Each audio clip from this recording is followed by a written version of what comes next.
forgot about this.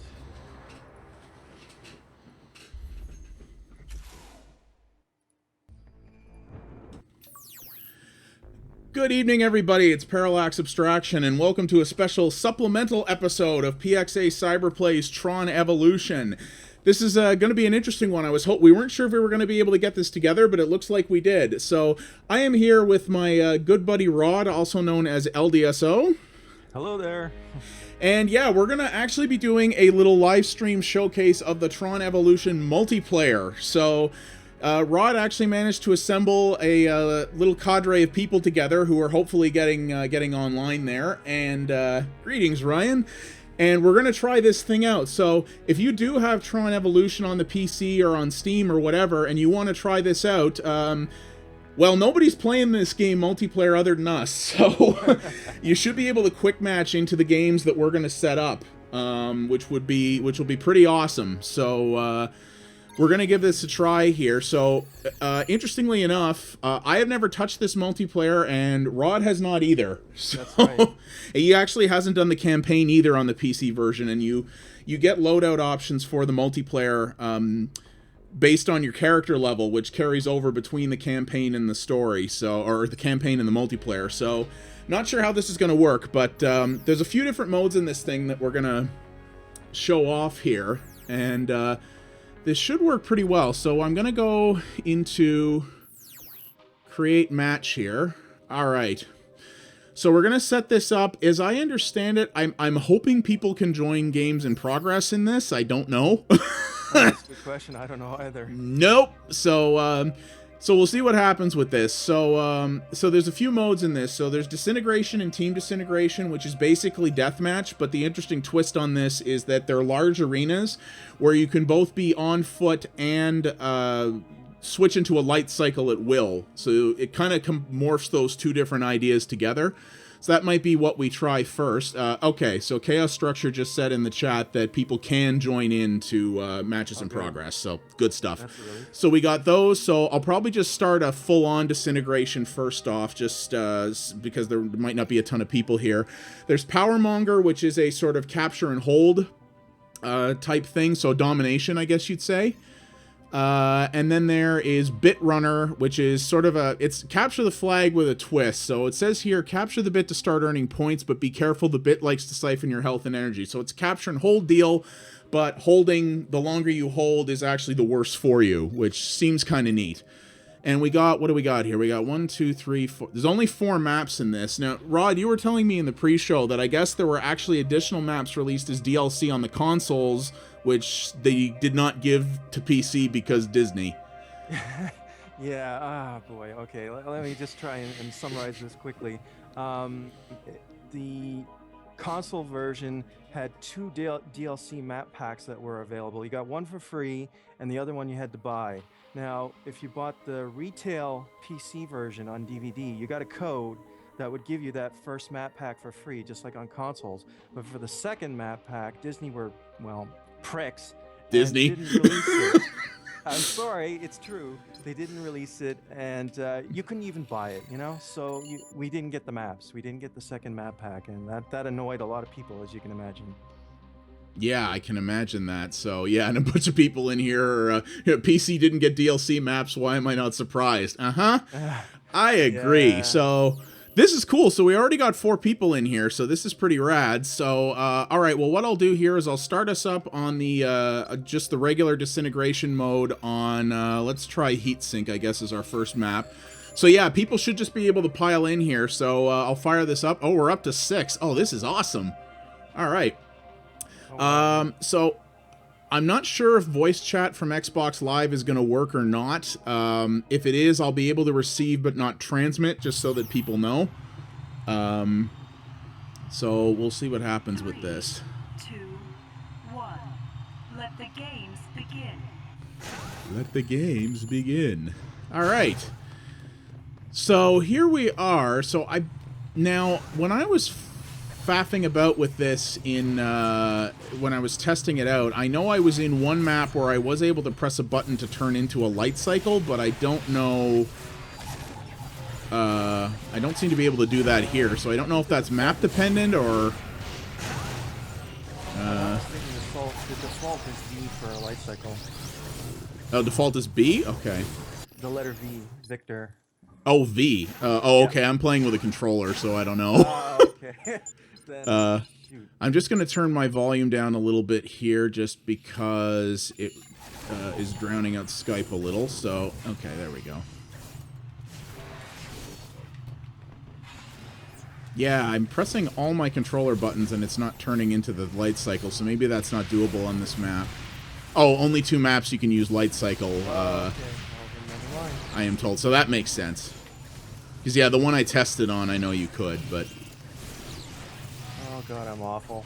Yeah, me too, but that's alright.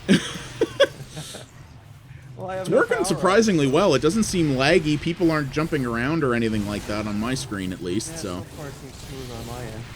Yeah. Which, if anyone who's ever played anything with Games for Windows Live on the PC, you know that that's a minor miracle in and of itself, especially with the fact that this port was less than stellar otherwise.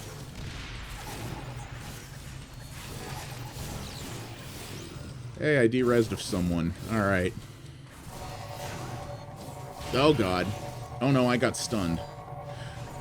How did... Oh, right. Okay, yeah, so you can do the D-pad selection for your special weapons in multiplayer as well. Okay, that's cool. That actually mixes things up a little bit.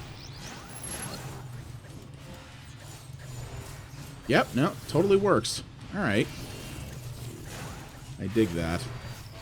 Yeah, so this stream we're doing right now is proof that Games for Windows Live still works, and you can still play multiplayer in Tron Evolution. Agreed. Yes, Rod was telling me a lot of people on the Steam forums. So there was a dumb kerfluffle over Games for Windows Live that is entirely Microsoft's fault. So basically, some people may remember that back in 2014, there was a lot of games that suddenly started announcing, "Hey, we're patching out Games for Windows Live and switching to Steamworks." And some rumor came out that was never confirmed or denied by Microsoft that Games for Windows Live was going to shut down on the Windows side. I believe it was in August 2014, thereabouts.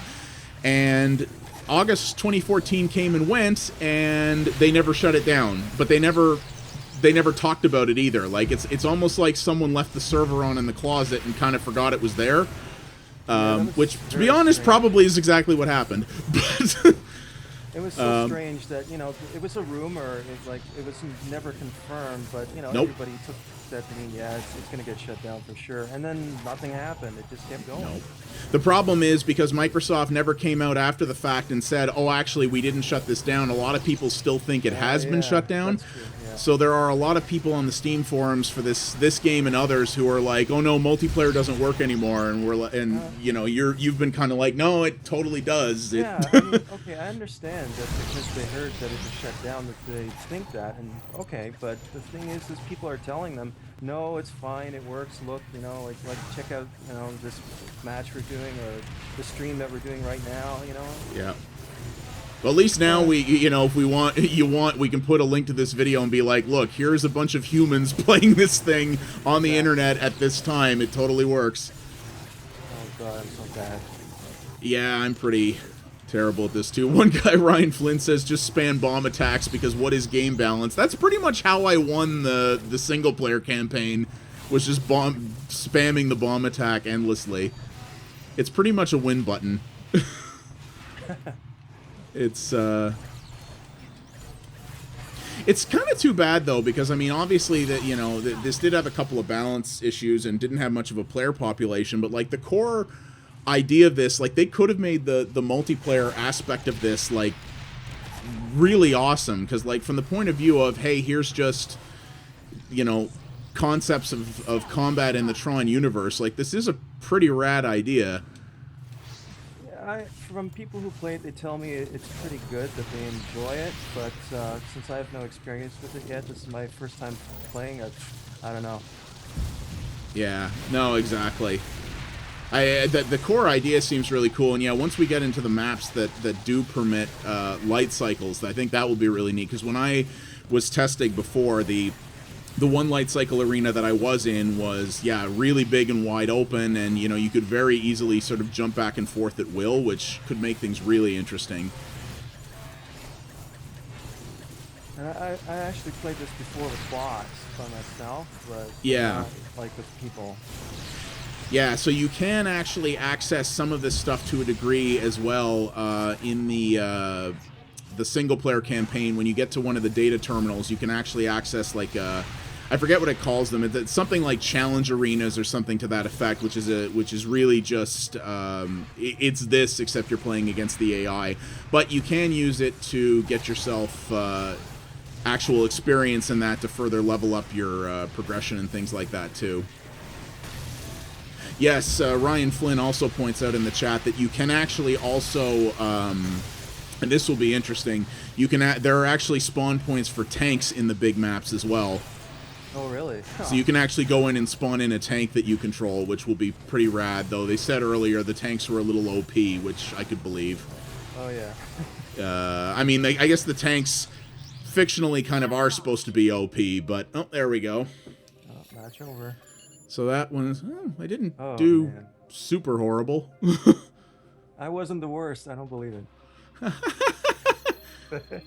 Oh, I'm about to level again. That's nice. Or were those So, bots? I'm curious if this will just cycle to another map, or... Oh, okay, yeah. Oh, I just get to change the game mode. So this is pretty nice. It keeps everyone in the same lobby, and I can just go pick another map and then go back and hit go again, so that's pretty nice. Wow, we've got... Holy crap. 1, 2, 3, 4, 5, 6, 7, 8. We got 10 people in here. This is awesome. Wow. Somebody did, I'm not sure who it was, but you told me as well in the pre-show that somebody got wind on Twitter, I think, that we were doing this, and they went and posted this in the Steam forums that we were doing this for this game. So hopefully a few people actually got wind of this from there and popped in. It kind of looks like it. Which is friggin' rad. This has got way more people than I was hoping. So yeah, if you're on a controller, RB will turn you into a light cycle.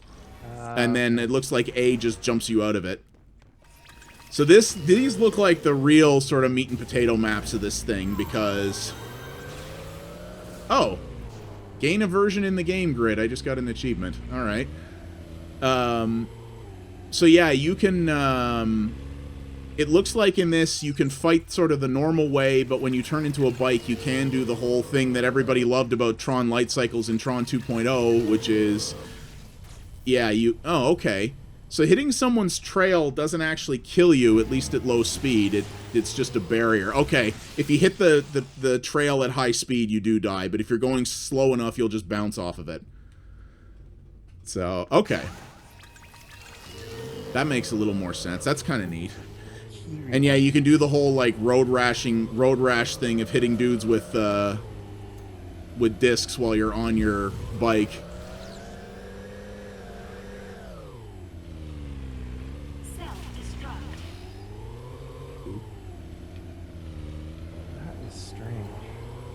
This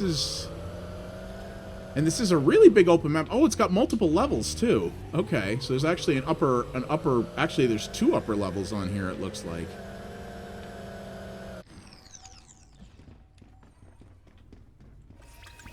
Okay, don't know if you caught this feature, but okay, so also, yeah, this is really nice for the light cycles. Ryan Flynn points out it's actually just left bumper, but left bumper, or yeah, left bumper actually does a 90-degree turn when you're on your bike. I'm not sure what that is on the keyboard, but there actually is a button that will do, like, the 90-degree turn like you were, playing light cycles, more traditional light cycles. Yeah, they added that at the last minute, 90-degree turns. At first they said it wasn't possible, that they weren't going to do it, and then suddenly it's like, surprise, we did it. I mean, yeah, it feels a little weird in the context of the fact that you can... you do have sort of free roaming driving in this, but yeah, if you've got someone right on your tail or whatever and want to surprise them, you can 90-degree and sort of drop a barrier in front of them. This is so strange. My keyboard bindings are supposed to be correct, and yet they're not working for me for some reason. That's so bizarre. Oh.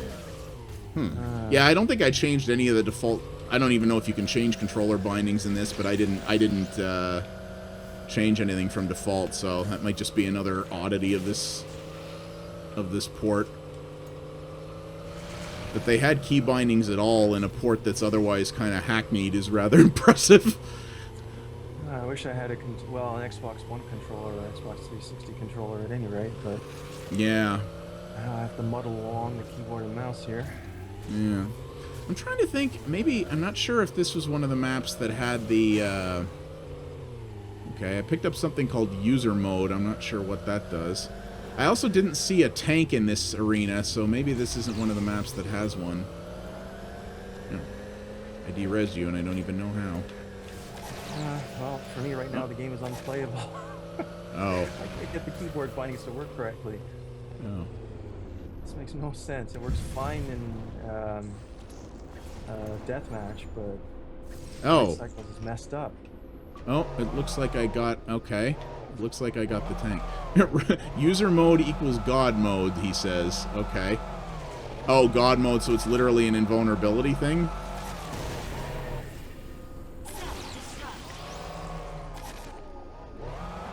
Oh, right. I forgot. The tanks in this are powerful, but also control really weird. Oh, no. I got blowed up.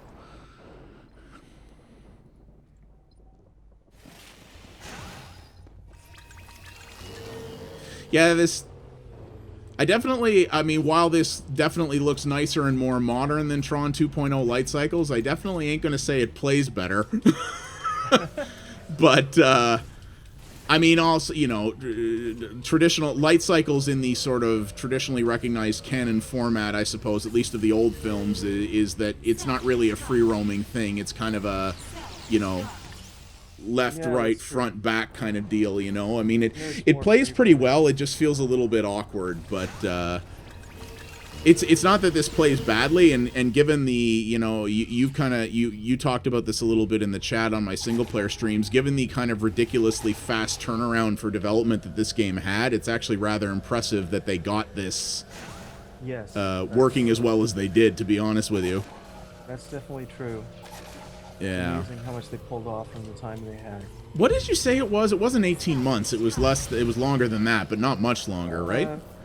As far as I know, they started in January of 2009, and I guess because of like the certification of the console versions, they had to have it done in like October or something like that.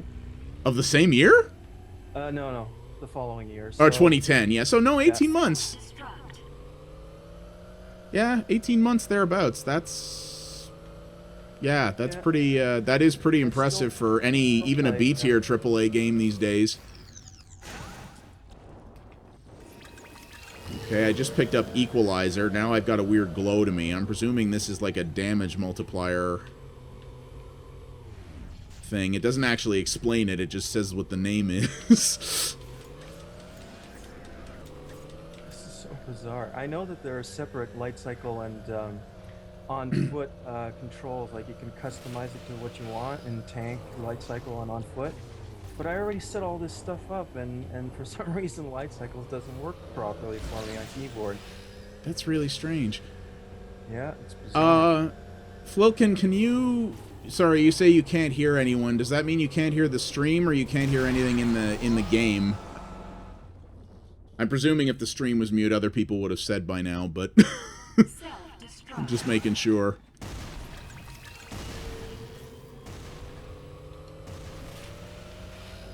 I wonder, can you... Okay, that's how you do it. Wait, I'm actually leading this game? Oh, no, I'm not.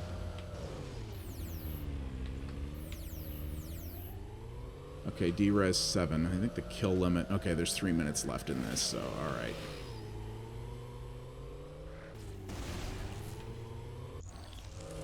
Oops. That's not what I wanted. Oh, God. Oh, I guess I'm gonna have to stay on foot then. Well, this match is over in about 3 minutes anyway, so... Can't ride light cycles. It's totally screwed up for me, despite having the bindings correct. Yeah, no, sorry, yeah, I know what you mean. No, the voice chat in Games for Windows Live isn't set up properly for me with my setup, so yeah, unfortunately, I couldn't get that working, so unfortunately I won't, yeah, anyone who's talking won't come through. Oh, here comes the tank. I have Rod on Skype, so that's why you can hear him. But, yeah, that's a thing I couldn't get working. Games for Windows Live is very weird about... I use a weird third-party audio mixing utility, and Games for Windows Live is very weird about hooking into that stuff, so...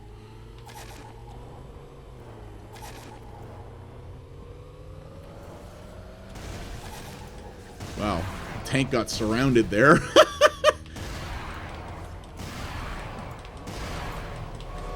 Well, I hit the tank 4 times with my disc. I don't know how much damage I did, but...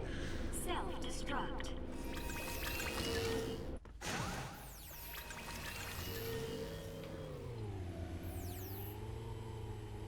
Now there's 2 people in here, too, who are level 50. On the PC version, that's extremely impressive. That's some dedication. Yeah, well, I'm level. What am I? Well, no, I'm only 21, having beaten the story mode. So, if I beat the story mode more than once or did it on a higher difficulty, I'd probably be higher up too. Yeah, I wonder how long when this was new. I know it had a population for a while on the consoles. I wonder how long the PC version had active players in it. Yeah, that's a good question. I'm curious. I never... This was a game that I actually... Well, I never played it before I streamed it, but this was always a game... Back when it came out, I meant to get to on the 360, and then I never did, and then I kind of forgot about it. And, Ryan Flynn, I am max level on PS3 and got all well, trophies, I guess, on PS3, so, yeah. Yeah, there's a few people, I know, John Vignacchi from Disney and Jeff Gersman had a weird bet when this game came out as to who would get to 1,000 achievement points first on the 360 version, and apparently Jeff Gersman actually did it, which is rather impressive because you not only have to beat the campaign on hard to do that, it takes quite a number of hours of multiplayer, I think, to max everything out. I mean, you'd think the Disney employee would do better because he's had to actually play and test the game, but apparently not. Well, apparently for him it was a time thing. He just didn't have the time to do it with like the post-release version. He couldn't get there fast enough. You have lost.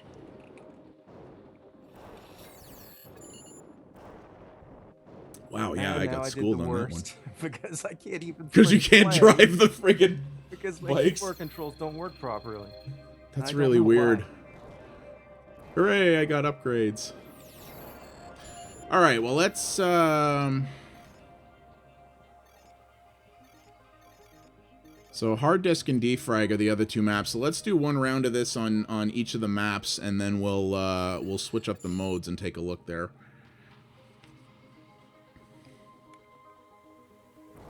I'm Felty Solution. The default name was just... Oh! That was like one of the names that Live picked for you? Yeah, some of those are pretty hilarious.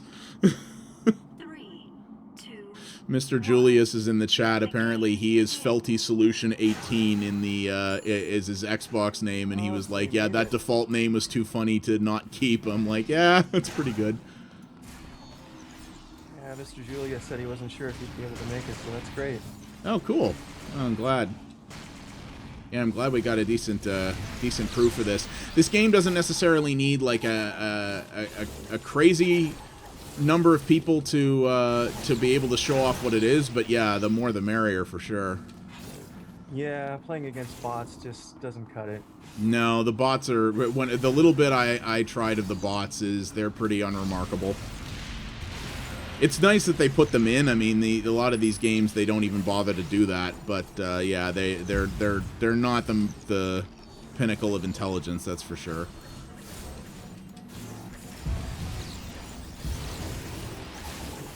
Also, Proud Juggler 488 is a pretty good name too. You want to know something crazy? Sure. In my keyboard bindings, there are multiple entries now for each key for some reason. Well, that might explain something. I don't know if this game allows you. I know some games let you do the whole primary secondary binding thing. I don't know if this one actually does, but Like I've got 3 separate bindings for turning 90 degrees left and 90 degrees right. Okay. yeah, well, that might explain some things. I might have to quit and restart. Maybe. Yeah, that's weird. That's really weird. Yeah, I ran into my fair share of wonkiness with this PC port, but because I used a controller, I never had to redo my binding, so I don't know if that's actually competently done or not. It would appear not. But Well, okay, I'm gonna quit and come back. Hopefully that'll cure it. Yeah, hopefully. Jeez. I don't know if there's like a reset to default key with in the bindings or not, but I think there is, yeah. yeah, that'll probably help too. I'll have to redo them all again. Hmm.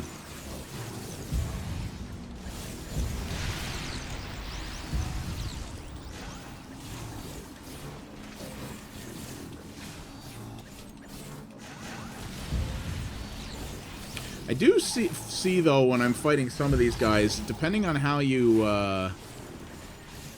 combo attacks together, it does kind of feel like you can get stun locked a little bit easily. I'm not sure if there are ways to break out of that maybe just some of the people I'm fighting are not doing, or but I noticed if I mixed between a normal attack and then switching to the bomb disc and doing a melee, it kind of looked a little bit like I was playing an SNK fighting game where like the person just doesn't have an opportunity to get up and counter before they get smacked again.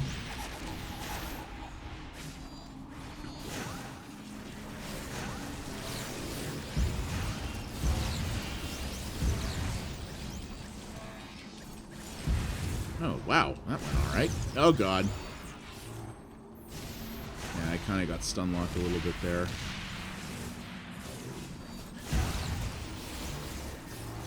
Yeah. Floken is definitely, you can tell he's played a bunch of this. He is dominating the scoreboards in most of these matches. And he's gotten me quite a few times. You can tell he's put some hours into this. Yeah, Ryan Flynn says it's not terribly hard to get semi-stun locked in this. Yeah, it definitely feels that way.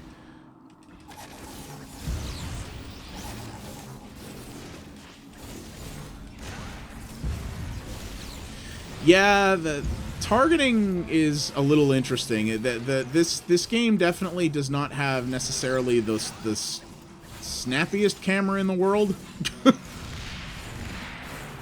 It's not horrible, but and especially in the campaign, I found the camera to be fine. But in terms of accurately targeting, because the fact that the game sort of tries to auto-target whoever's closest to you, but it also has some sort of relative camera positioning involved in that as well. It definitely feels like sometimes you hit the disc throw button and you're like, why did you throw it there? I definitely get that feeling on occasion. I don't know if it's like this in multiplayer because I haven't played enough, but in single player it's so easy to lose a lock on your target and lock somebody else. That's kind of what it feels like here too. It feels like that same core problem, only it's worse when you're playing against humans, and you don't, because you can kind of compensate for that with how the AI behaves in single player. But here it's like if you were about to kill a dude and then somebody else runs up on you and you start shooting at them instead, it kind of feels, you can kind of end up feeling like you've been robbed a little bit.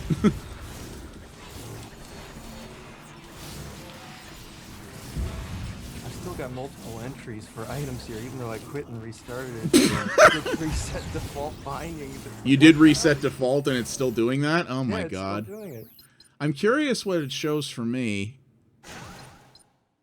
I'm just gonna check. Yeah, I've only got, it looks like, I mean, I'm not using keyboard obviously, but I can still go into that menu and it looks like I've only got one binding, but that's friggin' weird.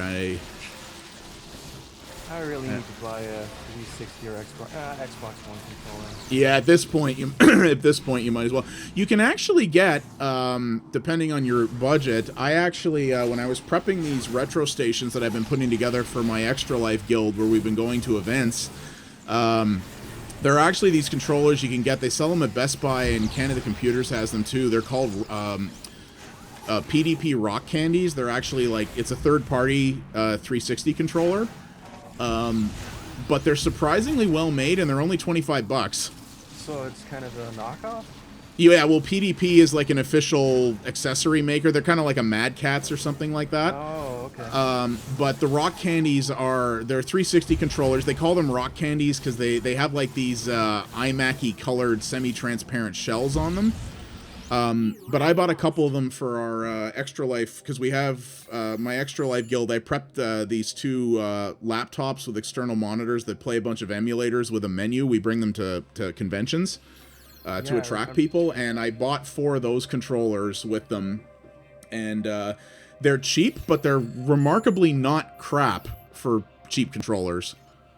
Yeah, they're like $25 each. They're like half the price of an official Microsoft controller, and they're not bad.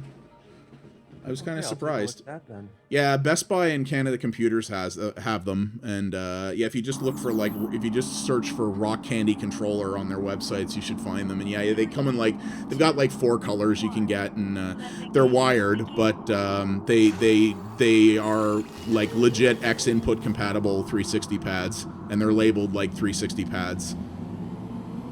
Oh wow, it works! I don't believe it. Hey! Don't touch anything.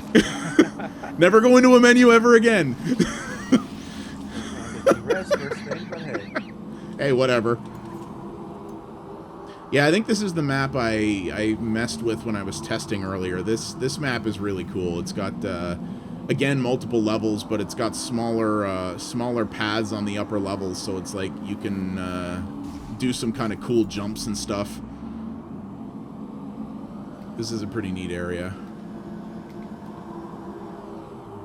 Okay, yeah, so I can do left and right 90 degrees. Okay, so the right bumper turns you into the bike, and then when you still are the bike, the right bumper will do your 90-degree right turn as well. So, okay, that makes more sense. So, that's cool. I just saw something hilarious. No? It must have to do with the ping. I saw somebody floating in midair while they were riding the light cycle, and the light cycle wasn't there, so... Nice. That's pretty cool. Oh, God. Oh, yeah, Kidzami knows how the light cycle mode is made. Oh, interesting. Ryan Flynn says apparently there were actually official Tron controllers that came out the same time the game did, and That's PDP right. actually made those as well. The same That's company right, I who makes the forgot rock about that. candies. I didn't even know that. I'm Yeah, actually kind sure. of surprised this game got officially licensed accessories. Yeah, the rock, it's probably literally a rock candy that, like, just has Tron colors on it. Yeah, I was surprised. Like, I bought 4 of them, and I was like, well, these are cheap, but I'll see how they are. They actually had decent reviews, so I was like, all right, well, we'll see. And then I brought them to the first convention that we took those retro stations to this year, and they were banged on by people for a good 9 hours straight, and they're perfect. They're still in great shape. Because we couldn't get 4 reliable 360 controllers together, and I was like, these things are like $60 a pop. There's no way I can front 4 of those. But yeah, I was rather impressed with the PDP ones. They're not bad. Because yeah, usually when you see like a third-party controller, especially one that's inexpensive, you can almost be guaranteed they'll be cheaply made crap. Yeah, usually they're crap. Yeah, like most of the Mad Catz ones are so. You know, a lot of the other third-party ones are pretty crap. But yeah, these were surprisingly not bad. Like they do feel like they're clickier. They definitely like they don't quote feel as good as a Microsoft one. Like you can tell they don't have quite the level of build quality in them that the official ones do, but they don't feel like ones that are 40% of the price either. Oh god, I'm still horrible. Yeah, I'm not doing wicked with this either. The tank is wrecking me. I don't get it. It was working fine before I started the game, and now when I tried it, it was all screwed up, and now it's okay again. Yeah, that doesn't make any. Yeah, that's really weird. I was actually surprised. I was surprised this game actually worked with the Xbox One controller, because there are some older titles that actually use direct input as opposed to X input, and they don't always work super well with them. There's actually been a lot of complaints about Street Fighter V, because Street Fighter V only supports one of the 2 input standards, so a lot of people are having their fight sticks on PC not work. Right, I've been hearing But yeah, this it had no trouble with this controller at all, which I was happy about, because my 360 controller is that I had plugged into this PC is extremely tired.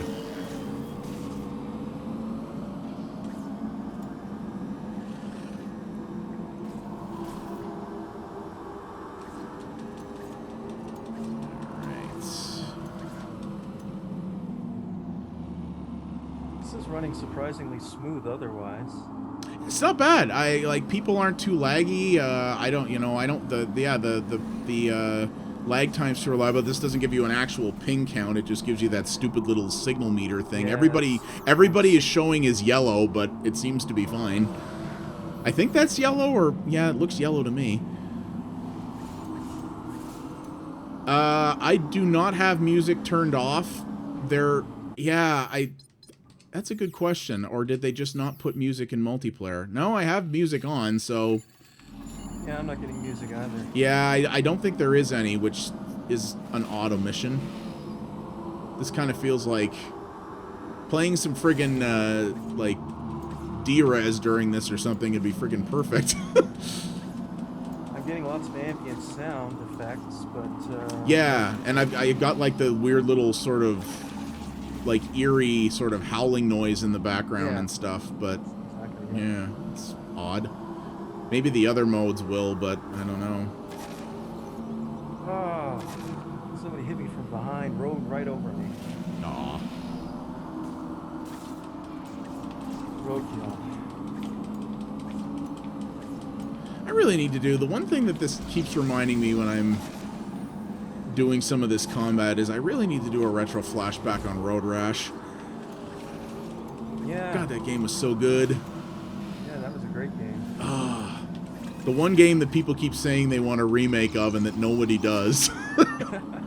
I don't know how well you could remake that game in the modern era, keeping it with that simple a formula. I don't feel like it would work all that well, but I should do that. Maybe I'll do that as my next one. I have a retro flashback scheduled to go up tomorrow morning, but it is decidedly not about Road Rash. Pretty sure Gas Guzzler is a remake of it of sorts. Oh, maybe that's what it was. I remember somebody at one point was either kickstarting or early accessing something that they said was like a spiritual Road Rashy kind of deal. Maybe that's it. I think it uses cars though, but it's kind of the same idea of Oh, is that... Yeah, if that's the game that was going to be like... I think that was the game that was supposed to be almost more like... less like Road Rash and more like Roll Cage. Maybe that's it. Oh, maybe that's it, yeah. And which I also wouldn't mind. Roll Cage was rad. I love that game back in the day. But, yeah, I seem to remember... I think Giant Bomb did a video of it at one point recently. I should check that out. Because, yeah, that would be... that would also be very good. Roll Cage was a friggin' great game. And yeah, if anybody's... I'm sure a lot of the people watching that may have seen it or are familiar with it already, but if you're... I've actually done a fair amount of Tron stuff on my channel. The way I actually met Rod originally was that I did a one of my earlier... retro flashback plays series was actually of Tron 2.0, which was the more sort of first-person shooter slash adventure game thing that Monolith put out back in the early 2000s. I actually did a series on that, and I used the Killer App mod, which Rod is one of the... Well, you're one of the developers, I guess, right? You're sort of the main custodian nowadays, I guess, but you were... Days, yes. But there was a team of people who originally put that together, right? Right, it's a bunch of people, including some members of the fan community outside of LDSL that worked on it, but these days I'm pretty much the only person working on it at the moment. Yeah, and that makes the game quite a bit better. It adds, it kept the multiplayer working, it added widescreen support, and, hey, UTA, how's it going? Oh, glad you made it. Yeah, it's pretty cool. Yeah, that's another game that needs players and multiplayer, is Tron 2.0, and it still can work. It can be made to work. Yep, and yeah, Rod actually maintains servers for it, and in certain times of the week and such, where people can actually play that. We actually did supplemental videos to that series where we showed off some of the multiplayer modes in that. Which was pretty cool. Yeah, Tron 2.0 is still... it was a game that I bought and played back when it was new, and I liked quite a bit. And it's it actually still holds up very well. I still think it's very cool, and it's a game that is not... in terms of first-person shooters, there's really not much else like it out there.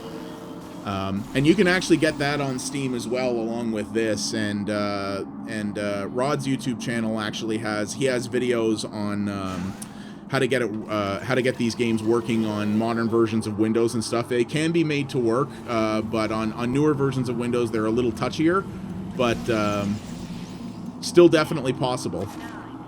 And they gave away Tron 2.0 with Tron Runner for a while there. They did. That was the other video that I did very recently, actually. There is a Tron Runner video on my channel where I pretty much tore it to ribbons. It's actually a good idea for a game that is wrapped in some scummy-ass business. But I did that as well. And yeah, for a little while, they were actually giving away free copies of Tron 2.0 with purchases of Runner. I actually still have a copy of Runner on my Steam account that I've been meaning to give away to somebody. I do need to do that. Wow, I didn't do the worst this time because my keyboard actually worked. Okay, so we went through all the maps, so let's pick up, let's try a different mode here. So this is Power Monger, which is basically a domination mode. So it says capture power nodes and link energy lines. Team with the most stored energy points wins. So let's give this a try and see what happens. Hey, Devin, how's it going? Yeah, Cookies and Gaming in my chat right now. He's a buddy of mine. He's one of the Chio champions. He's he's been involved with my local Extra Life guild. Oh, hey, and hi there. yeah, he's yeah, we're Steam friends, and he's coming and he takes a look at my stuff on YouTube regularly, so it looks like he showed up tonight. Yeah, this is the multiplayer of Tron Evolution. I did 2 different live streams where I did through I did the single player campaign in this, and we actually found a crew of people that we got together to check out the multiplayer stuff. So that's what we're doing this evening. Oh yeah, this is the power node linking. This is like that. Oh, what the heck was it called? There's a game mode in Unreal Tournament 2004 that involves something like this, where basically it was a capture and hold thing, but you had to... Points had to be in a chain, and if points that weren't linked together didn't earn score. So, like, if you capture, like, point 4, but don't have either 5 or 3 on either side of it, it doesn't... It either doesn't count or you get bonuses for capturing them in a... for having multiples linked together. That's right. That's actually a cool mechanic. You don't get that. The typical domination modes you see in Battlefield and Call of Duty don't actually have this sort of linkage thing. Oh, I got another achievement for something. I presume that's for capturing a node, but... This game's pretty rad. Even if you're not necessarily the biggest Tron person, the game itself plays really neat. This kind of plays like a lighter, like almost like a B tier of a Devil May Cry game or something like that. You might actually like the campaign vids if this looks interesting to you. The single player is like this, but it's a lot of well, it's story driven and it's me against the computer more than anything else, but.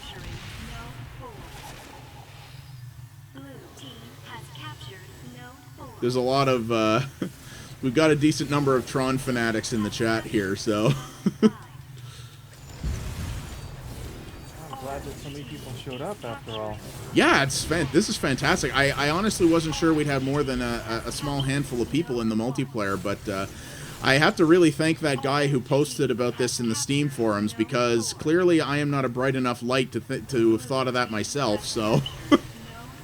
That would have been a really smart idea of me, but I never even crossed my mind. I can't believe they made the strips that you can only run over your own colored strip. Oh, I was just noticing that, yeah, that they were changing color. So okay, so if you run over an opposite colored strip, it just doesn't affect you? That's right.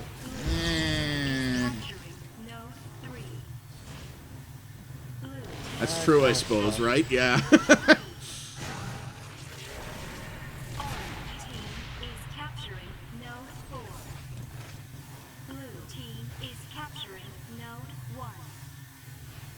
Yeah, it's going to be really curious to see how. I haven't actually checked the latest Steam Spy stats to see how well Tron Runner has actually been selling. I don't know if it's been doing decent or not, or how it's doing. Obviously, there's no real way to know how well it's doing on the consoles. I'm really curious about PS4. It's been a while. It's been like a week since I checked. The last time I looked, it was around 5,000 to 6,000. I don't know how accurate that is. Well, Steam Spy is the general rule with Steam Spy is that he because of how he has to access the data, he never has like super accurate numbers, but it's approximate. Yeah. Like he won't be off by like 30,000 or something like that. He might be off a couple of thousand. But yeah, I'm curious. I'm curious in particular. It's just so weird because somebody made the point. I want to say it was either. Oh no, it was actually they played a little bit on Giant Bomb's Friday show a little while ago, and they were talking about how weird it was that the game came out. It was literally dropped on the market Activision style with basically no marketing or fanfare whatsoever. But when they announced Runner, they did it during the Video Game Awards. Yeah, which means, like, to get that trailer during the Video Game Awards, they would have had to have spent some real money on that, and yet that seems to have been the only thing they ever did in support of that game. Actually, no. No? No, what they did was, before it even appeared on the Video Game Awards, they were posting concept art from the game in various social media, and pretending as if the game was canceled, and they didn't say anything. There wasn't any comment below it or anything. They just posted concept art, and everybody assumed the game was canceled because of it. But it got people's attention, it got people's interest, and people were talking about it. And then suddenly, bam, there it is on the Video Game Awards. Weird. That's like, feels like the weirdest way to promote something. Yeah, it was stealth marketed before it appeared on the Video Game Awards, but the way it was done, people, like myself included, thought that the game was canceled, not that it was coming out. Yeah. Well, I guess the idea was, I suppose that maybe some people were thinking it was a... Like, did they give anybody any indication of what it was before that, or was it more like people were thinking it was like a new full-on Tron console game? Nobody had any idea what it was. Some people assumed wrongly that it was from Tron Evolution. They thought it was like concept art that had never been shown before. I see. But the thing is, when I saw it, I knew that it wasn't from Tron Evolution. It's like, nope. This is, I don't know what this is. Probably from Tron Escape, which is what the game used to be called. Oh, okay. Sure. Huh. Yeah, that's the weirdest friggin' thing. The whole there are and I mean we probably never will hear this, especially because it's not a high profile game, but there has got to be some crazy like business stories behind what happened with Runner. Like I wonder if either Disney screwed it up or maybe Sanzaro screwed up the development, and like Disney, it was kind of a situation where Disney was like, we've just got to get what we can out of this and get it out here and screw these guys, or because to this day Sanzaro Games still does not even acknowledge the game on their website. Yeah, they've mentioned on their Twitter, but you're right, it's not on their website. It's not now. I said in my video when I was ranting against the game, I said, that's not an indication of anything. Maybe they don't have a web guy at the moment, or I find there are more than a few game developers out there who just don't pay that much attention to their websites. So maybe that's why, but it just felt weird to me that they weren't talking about it much. And sometimes in the past, that has been a sign of a developer who's like, we're pissed off at our publisher and we don't really want to acknowledge this. But yeah, I wonder if it was them or if it was Disney, because it could have very well have been either, or if it was both, or what the heck happened. There are some fascinating stories in there, I'm sure, that we'll probably never hear. Yeah, personally, I think the game was almost canceled, and I think that putting it on early access was the only way to save it. Yeah. Because Tron got canceled, right? Or at least put on hiatus anyway. Yeah, which in Hollywood speak, I don't know what that means, but yeah, it's also like I don't know if it's the situation that Yeah, like because the early access with Runner was the weirdest thing, and I only briefly touched on this in the video, but you alluded to the fact that though it was put out in early access, it was not put out in early access in the way people would traditionally think about early access. It was not put out as like a test thing or a help us make development. It was almost like, hey, here's a demo that you pay for, kind of. That's more or less what it turned out to be, yeah. Because you said that basically what you were saying was that it looked like the main game was in development alongside the early access version. Like the early access version wasn't mirroring the development of the game. They were just putting a little bit of content into it once in a while still working on the base game, which to me goes, wow, that's not what early access is about at all. But at the same time, does anyone really know what the hell early access is about anymore? Because it can be pretty much whatever you want it to be, which is kind of one of its major faults.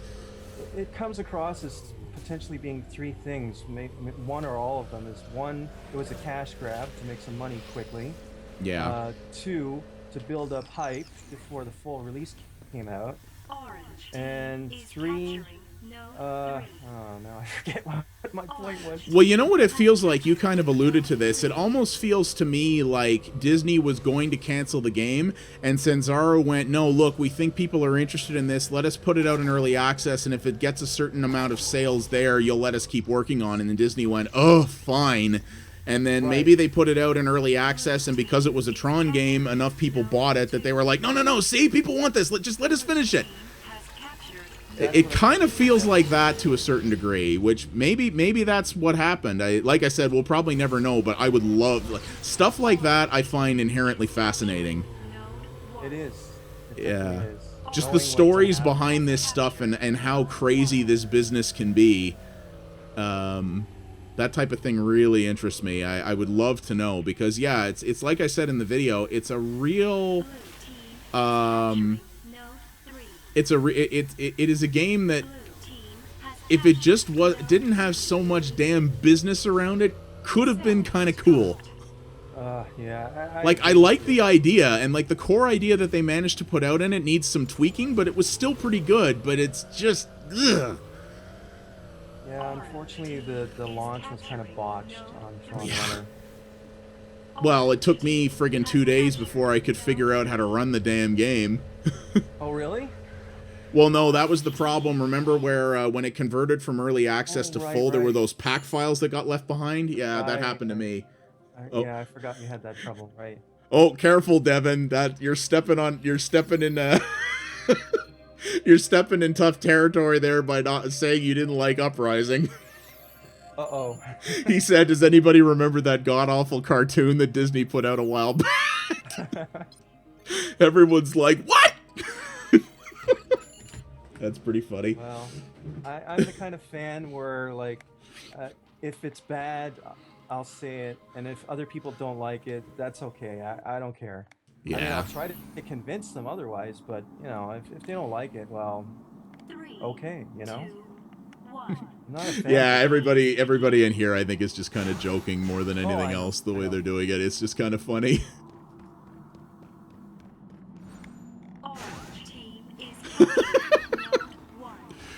Yeah, I still have to watch Uprising. I have to. I've never actually seen it. I have to attempt to. I will probably just have to torrent it because I don't think there's any. Because people were telling me, I think in the other time that during the other stream that there isn't really. I guess there really isn't an easy way to just get that on DVD or anything. No, unfortunately not. It No. used to be on Netflix, I think, but I don't think it's there anymore either. Oh. I should check. Maybe it's still in a region that I can get with my unblocker tool. That'd be good because I'd like to check it out. Because yeah. Well, I definitely like Uprising. I think it's probably the best thing that's happened to Tron for a decade. That's what a lot of people here are saying too, and I need to rent and watch the new movie again too because I think I said this in my other stream too. When the movie came out and I watched it, I was sick at the time. And I basically barely remember any of it because I was only sort of half conscious at the time. So I do need to rent it. I do need to rent it and watch it again. But yeah, I should just. I'm not normally a big pirate guy, but yeah, if they're not going to give me an easy way to watch Uprising legally, then TS for them. Yeah, I should grab that and watch it. I wouldn't mind giving it a shot. Blue team is capturing node 1. I rewatched the Node 1. first movie not too long ago, maybe about a year ago, which that movie I find more fascinating because, you know, people have their opinions on it. Some people love it, some people hate it, but I that movie is one where I watch it and I still find the original Tron in particular really fascinating with how, like, with what they had to do technology-wise in order to pull off what they did. Like, the fact that the characters in that movie are all black and white because it was the only way they could make the digitization process work with the tech they had. Yeah, that film was something else. Yeah, that thing was that thing technologically was so far ahead of its time. It's kind of crazy. And the thing is the original Tron film had a very varied color palette. You know, it had like a rainbow of colors. And then in Yes. Tron Legacy, they got rid of that. They toned it down and muted it to like this, I don't know, depressing kind of blue scheme. And Yeah, they kind of did. Yeah, you're right. I do remember that it felt like it was they were trying to sort of cool down the color palette a lot for some reason, which is really weird because that's, I think, the last thing anybody who goes to watch a Tron movie would want. Like, the sort of really eye-popping color scheme is kind of what really sets this universe apart in many ways. yeah, and then in not Tron Evolution, Tron Uprising, they brought it back. They brought back the varied colors. So it's like, Yeah. Okay, that's good. Is it? Yeah, I don't actually own a single Apple product, so I don't know. Apparently Uprising is still available on iTunes, but I don't actually own a single Apple product what to play that back on, so that might be a problem. I guess I could watch it on my computer, but then I'd also have to install iTunes, which, ugh.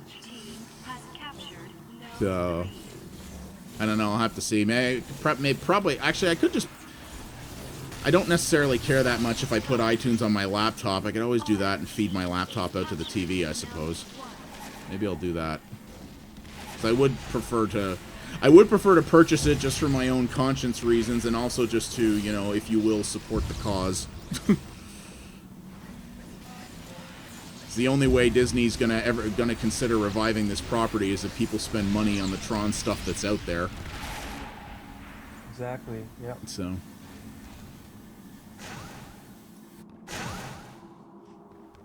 It is it? Oh, okay.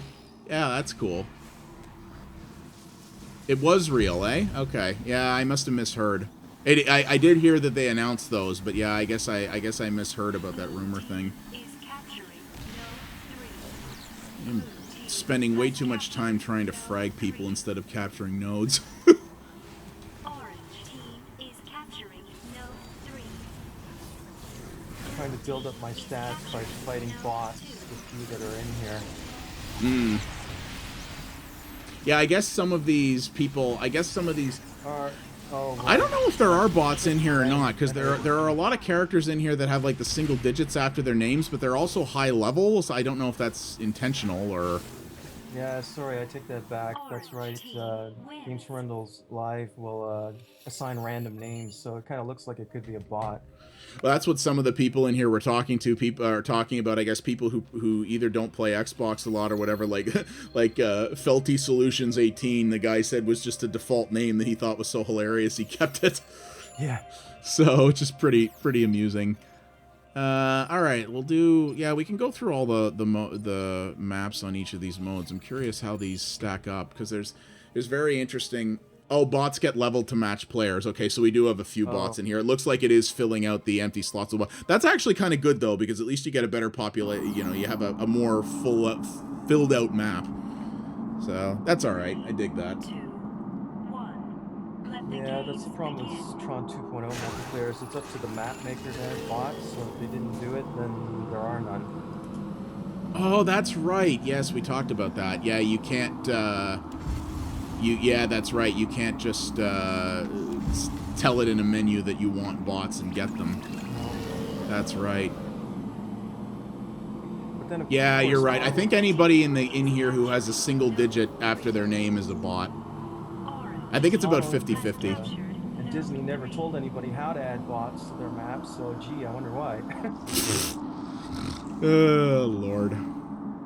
This is for people who make custom maps, which is kind of a dying art these days. Yeah, unless it's in certain very specific games, like, you know, that's a huge deal in stuff like Counter-Strike Go and some other things like that, but it's much more, whereas it was something that people used to do in practically every game, it's, yeah, only something you see in specific titles now, which is kind of a bummer.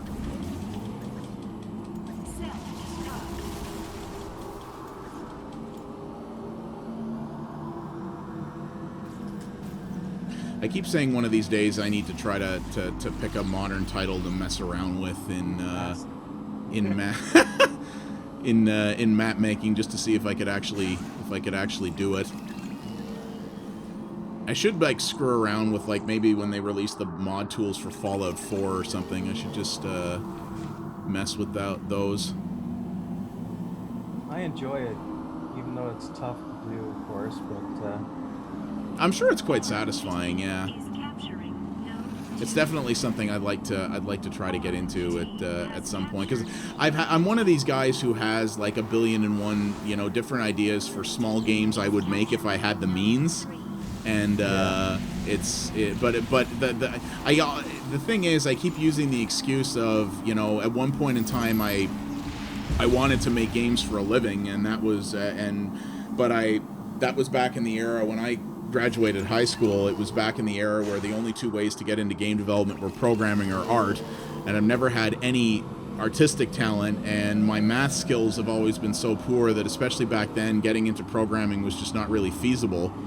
So that's kind of when I picked something else. But in this day and age, with a lot of the tool sets and engines that are out now, many of which are dirt cheap, it's kind of never been easier to get into making at least small stuff on your own if you want to. And I keep telling myself I need to stop making dumb excuses and actually try stuff. yeah, I'd totally like to try making a game like itself. Nothing too grandiose, something simple. Yeah, definitely when I finish working on the next version of the mod, I'd like to do that as well.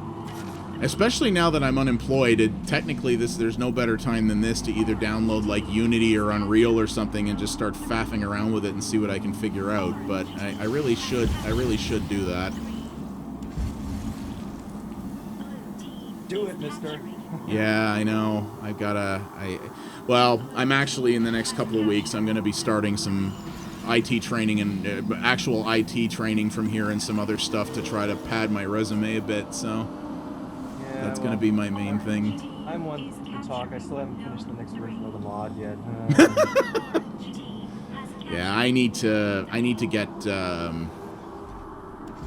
my Linux and SQL knowledge up, so I'm going to be trying some online courses I bought at those two things, I think. Because oddly enough, both of those seem to be in more of demand right now, and especially in this town for IT jobs, so.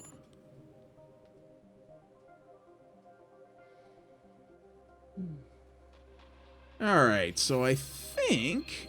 See, Power Monger mode is interesting, at least when you're not playing against someone who is so much better at it than you. Oh yeah, and this other one is... Right, this is Bit Runner, so this is the capture the bit to start earning points, and the bit likes to siphon your health and energy, so this one might be interesting. I'll have to come back in a sec. I'll be right back. Okay, yeah, sure, go ahead. I'm actually, before I start this, while he's away, I have some memory to spend.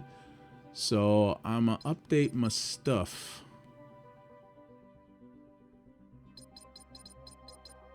Yeah, I saw the original Tron for the first time back in the 80s when I was a kid, probably 85, 86, so I was pretty young then, like 5 years, not 5, like 7 or 8 years old, and I barely remember it. And then I didn't pay much attention to it for years and years and years and years. And then I watched watched it again. I think after Ryan Davis did a video of it for Giant Bomb years ago. Yeah, I watched that, and then I watched the newer movie, which I kind of, like I said, I barely remember, and I do need to watch again. But I always like when I've played Tron 2.0 back in the day, that was when I was kind of indifferent towards Tron in general, but I had so much, fun with the game. The Tron 2.0 was one of those games where even if you didn't care about Tron, the game itself was still so good, and the way in which it sort of appropriated the Tron ideas was just brilliant. It did such a good job. I was very, very happy with that. And that's the thing. Tron 2.0 is a game where I tell people, even if you don't like Tron, you'll probably still dig this.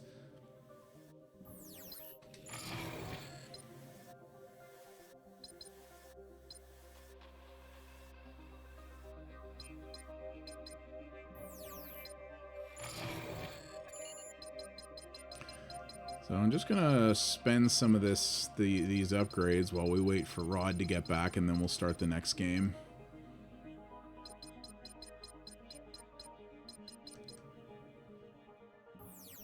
I don't know what this is, but we'll see. Okay, sorry, I'm back. No worries. I had some memory to spend, so I was just throwing some upgrades in there. All right, so this is Bitrunner back on the heatsink map. Give this a try. So Ryan Flynn says, key to Bitrunner, stay on the move, just constantly running on health energy walls and such. 3, 2, 1. Let the games begin. So I presume somebody has to pick up the bit. Yes, I agree with that. Really, that's a problem with old first-person shooters in general, back before the era of frequent checkpoints, is if you didn't remember to save regularly, you could get yourself boned, which, yeah, that happened to me not too often in 2.0, but a few times. Because there are some sections of 2.0 that are definitely pretty brutal. Yeah, I've seen some reviews people did of 2.0 where they were complaining about the fact that, well, there are checkpoints, but they're only at the start of the level, not, spurts. That's right, no mid-missions, yeah. Yeah, so... And checkpoints were a thing when it came out, like Halo really popularized them, but they still weren't in every game, especially PC games. Right. So. Oh yeah, Devin, that's Vertiginous Golf. That was the game that I sent you. I got 4 copies of that for free in one of the latest Humble Bundles. Yeah, it's a golf game in the loosest sense of the word. It is friggin' weird. It's neat in its way, though. I kind of dig it. It's kind of fun. Apparently multiplayer, too. I don't know. I actually haven't installed and haven't even run it yet, but I've seen videos of it. I've been gifting Devin a lot of my extra keys from Humble Bundles that I've been buying. And there's the last bundle I bought had some weird stuff in it. Wow, that was weird. For a second I got stuck and was floating in the air. I've heard of that before. People having that before. Yeah, well, it definitely...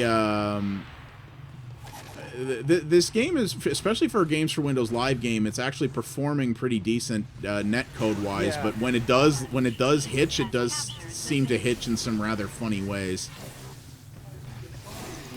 Target the guy with the bit, which is, oh god, I just fell down a hole. Good job. I gotta find the dude with the bit. Yeah, I give that a try for sure. I actually have 2 more copies of that game to give away. I might see if I can give that to a couple of my buddies and try that. Where is the dude with the bit? Okay, the dude with the bit is over. God! Blah!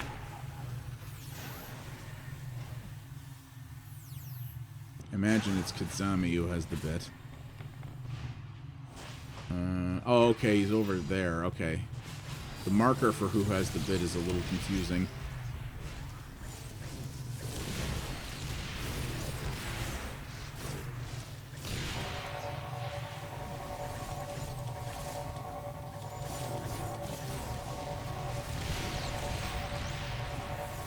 Mine has it currently?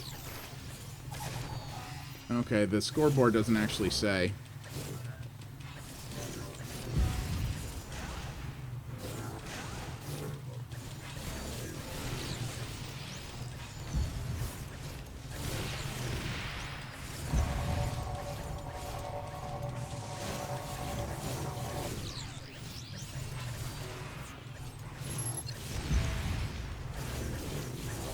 Yeah, this is definitely one of the modes where I found in the single player, in terms of power-ups, I tended to use pretty much exclusively the bomb power-up, but things like the stasis power-up and that are actually fairly useful in this mode because you can actually really take advantage of like when you stun if you actually stun people in midair, you can actually do some pretty major damage to them. Yeah, it does, doesn't it? That's what I was wondering. Like, it does mark, technically, like you can see it here, it does mark who has the bit, but it's very hard to track where they are because the thing kind of leaps all around your field of view. It's kind of hard to keep focused on it. Ow. It's a little, it's definitely a little weird.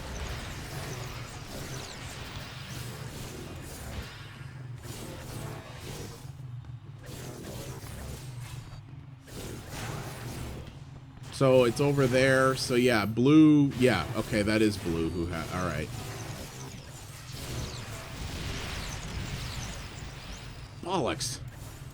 Reckless Wrecker is, well, doing exactly that to me on a frequent basis.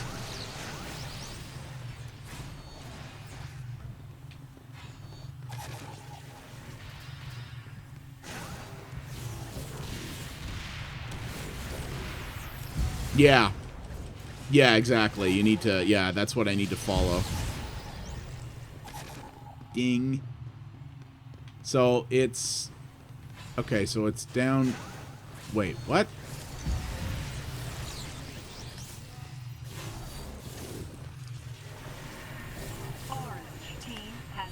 Yeah, the sort of player location indicators in general are a little weird in this thing.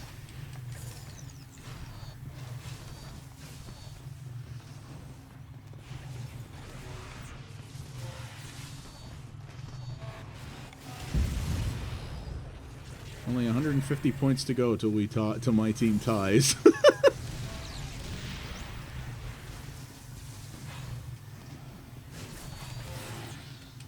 Oh crap, I'm out of juice. Oh.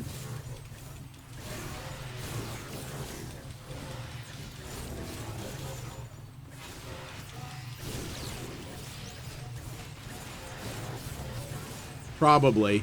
Yeah, so there's three sort of main modes in this, Devin. There's, and we'll probably switch them around some more once we've showcased all three of them, but basically there's a domination mode, which is sort of like capture points, and then points that are linked together are worth more money, so capture points. There's sort of deathmatch and team deathmatch, and then this is it's not really capture the flag, it's more of a capture and hold or a king of the hill type thing. So it's basically a person has to pick up the bit and hold on to it. You don't have to return it back to your base or anything like that like you would in a traditional capture the flag thing. It's just basically get the bit and hold on to it to generate points for your team. I think that's, yeah, Halo has a mode like that that's called something. I don't remember, but... Blue team wins. Yeah, pretty much it's whatever team Kazami is on is the team that will... that will flatten. Yeah, exactly. Control points with a twist of adjacent ones generating more points. There was a mode in Unreal Tournament 2004 that was like that, which was actually pretty rad. Let's go heatsink. Let's go circuit board.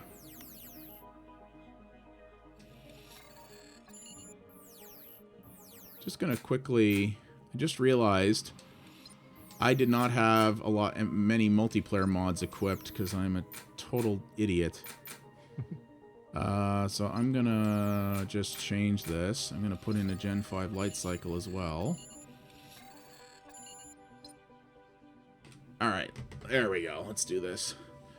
Yeah, so far I have to say, for a game that has generally had a lousy PC port and uses games for Windows Live, this works pretty well. Yeah, It's not so been working bad. pretty well. I'm kind of impressed. I didn't think it would work as well as it has been. 3, 2, 1. Let the games begin. Yeah, pretty much. Like we'll probably mix modes and maps up afterwards, but yeah. And the cool part is that you're seeing here, I don't know if you saw these before, but yeah, there's 2 maps in the game. There's only 4 maps in this PC version, but 2 of them allow you to switch into light cycles. So it's actually a mix of player, of regular sort of, on foot action, and also, there we go. And also switching between light cycles back and forth, which is kind of cool. Rod, I don't know if you follow this much because, you sort of, if you will, work on a competing product, but did you ever, do you know if they still make Armageddon? Yeah, it's still being updated to this day, yeah. Is it? Oh, man, I should find that game someday and do a video. I used to play, and this was in, like, the mid to late 2000s, after Tron 2.0 had kind of run its course. I used to play a kind of ridiculous amount of Armageddon with friends of mine. Yeah, they've even got like a mod for it that'll turn the cycles into Tron light cycles. Oh, wow. That's awesome. Yeah, I should look that up. I was curious if they were still working on that. That game did a reasonably good job of duplicating the core elements of it, at least. Yeah, some people prefer it. Yeah. I definitely enjoyed I put a lot of time into Tron 2.0 light cycles when it was new. I definitely liked that one more, and when my friends and I were playing Armageddon when it still wasn't super old, playing it online was touchy. It was very the netcode in it was a little hitchy, but it was usable, but if you got more than only a few people on, it would start to lag pretty bad. But I imagine that's probably come a long way at this point. Yeah, it's probably been updated a fair bit since we talked about it last time. Yeah, I have to take a look at that. That's interesting.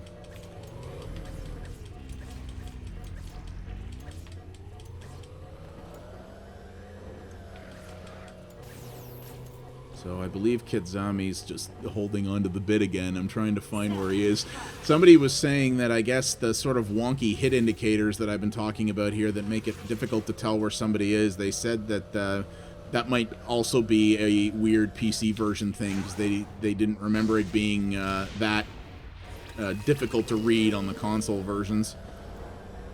That could very well be. Which I could believe. I could totally believe.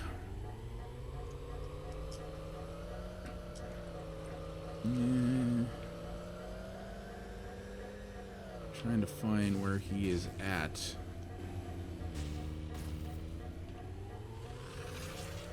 Because the indicators, at least when I'm looking at him here, the indicators are frequently showing that he's like on a level below me, which doesn't make any sense because I'm on the lowest level. So it's clearly not indicating accurately where he is positionally. Self-destruct. Certainly doesn't seem that way. Oh, bollocks. Okay. Well,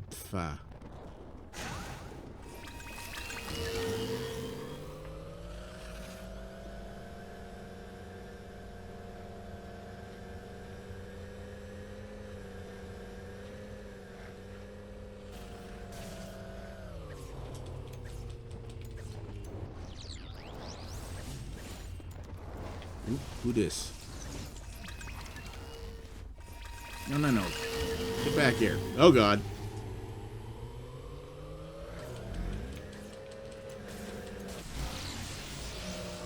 Oh, you bugger. Kitsami did one of those 90-degree turns and friggin' wrecked 2 of us. We were on him.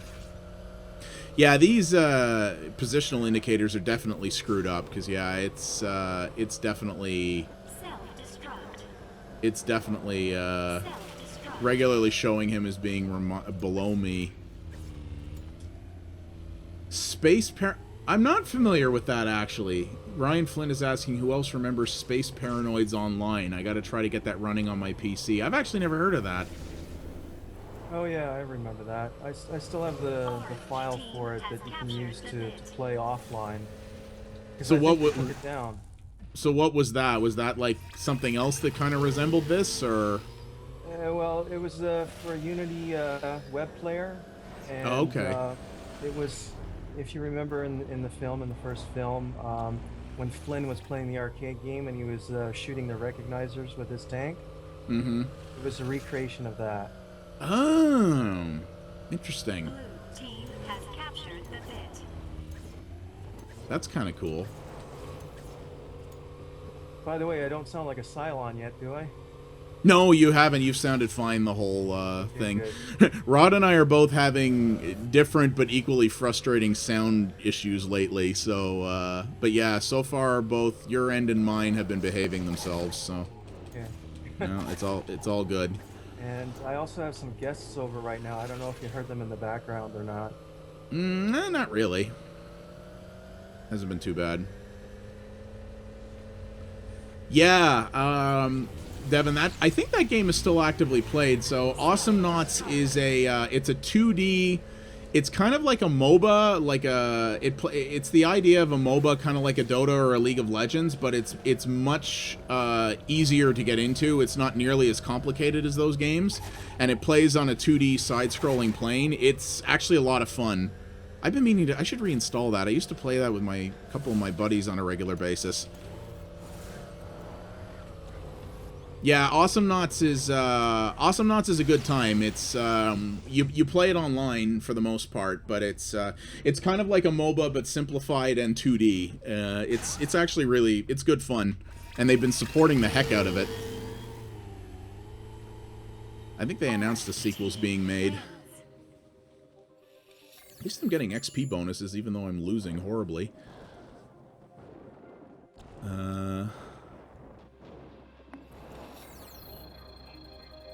Alright, so pick another one of these. Let's go. Okay, so we'll go hard disk.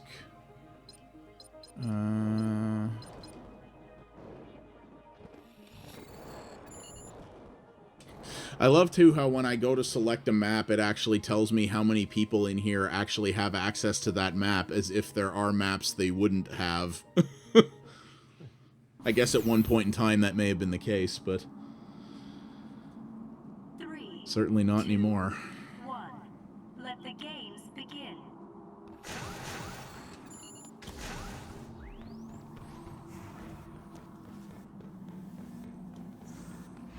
Okay, so this is another on foot one.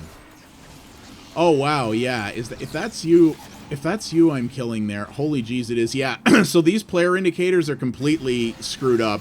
When I was fighting you in that central arena area there, your name was on my screen was about like 12 inches to the right of you, as opposed to over your head. So those indicators are, yeah, those things are hyper inaccurate. That explains a lot of why I was having a hard time finding the dude with the bit. That's pretty hilarious. Oh, man.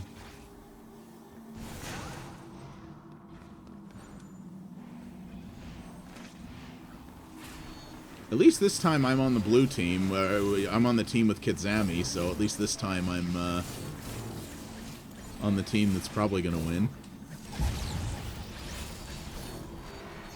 Were they? I never even was paying attention during single player. Okay. Ryan Flynn says apparently those hit indicators were off during my single player run too. Oh, that's really weird. I wonder if that's just a PC thing in general, or if it's a PC thing on my machine because I'm on Windows 10, or... Oh, that's why. It's the fact that I had to go into the INI files to make this game 1080p. Oh, okay. Because I'm forcing a resolution the game didn't allow me to pick from the menu. That's what screws them up.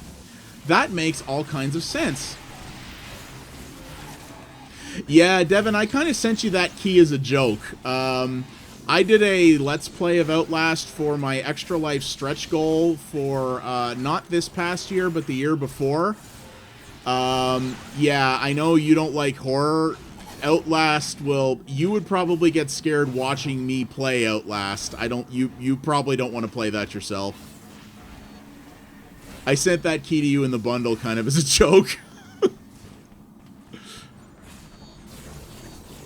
If you got through that game, I would give you some real money, dude. Because that game was tough for me to get through. Holy crap. Like, and that was me playing it on a live stream with the chat to keep me entertained while I was doing it. That game, holy crap, man. Whew. It is both scary and hell of disturbed.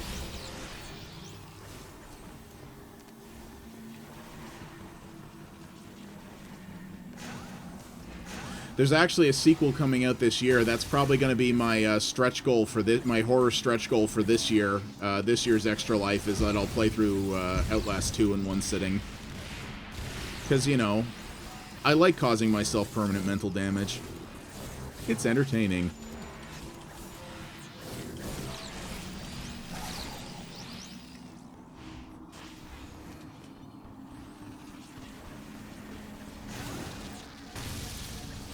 Yeah, if you want to get an idea of what that game is like, you can look up, you can do a search on my channel for Outlast when I did the full playthrough of that, and you'll see...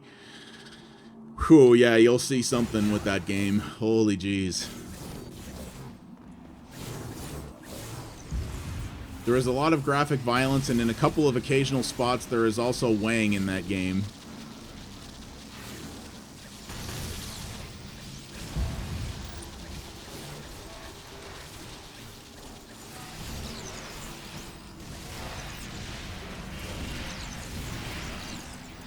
Oh, I didn't. Certainly not.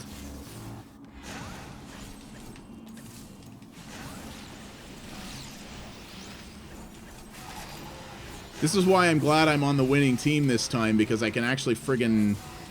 Because I can't tell where the bloody bit is because of the indicators.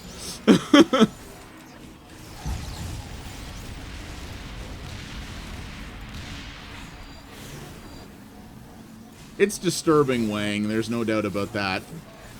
It's on these characters that don't actually do much to you. They don't actually really attack you. They just stare at you, which in a way is kind of even more terrifying.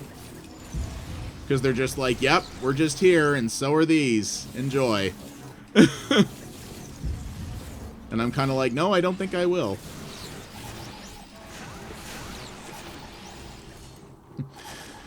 So yeah, the hit indicators, that's the funniest thing with this. If you want to talk about lousy PC port quality. So this game basically when this game, I presume when it came out, but also now, even though it's an Unreal Engine 3 game, you by default cannot select 1080p resolution in the menu. The way you have to get 1080p is the way you get 1080p is by hacking an INI file to basically force the game to do it, and apparently that is what screws up the position of those hit indicators. Holy crap, I actually was the top dude.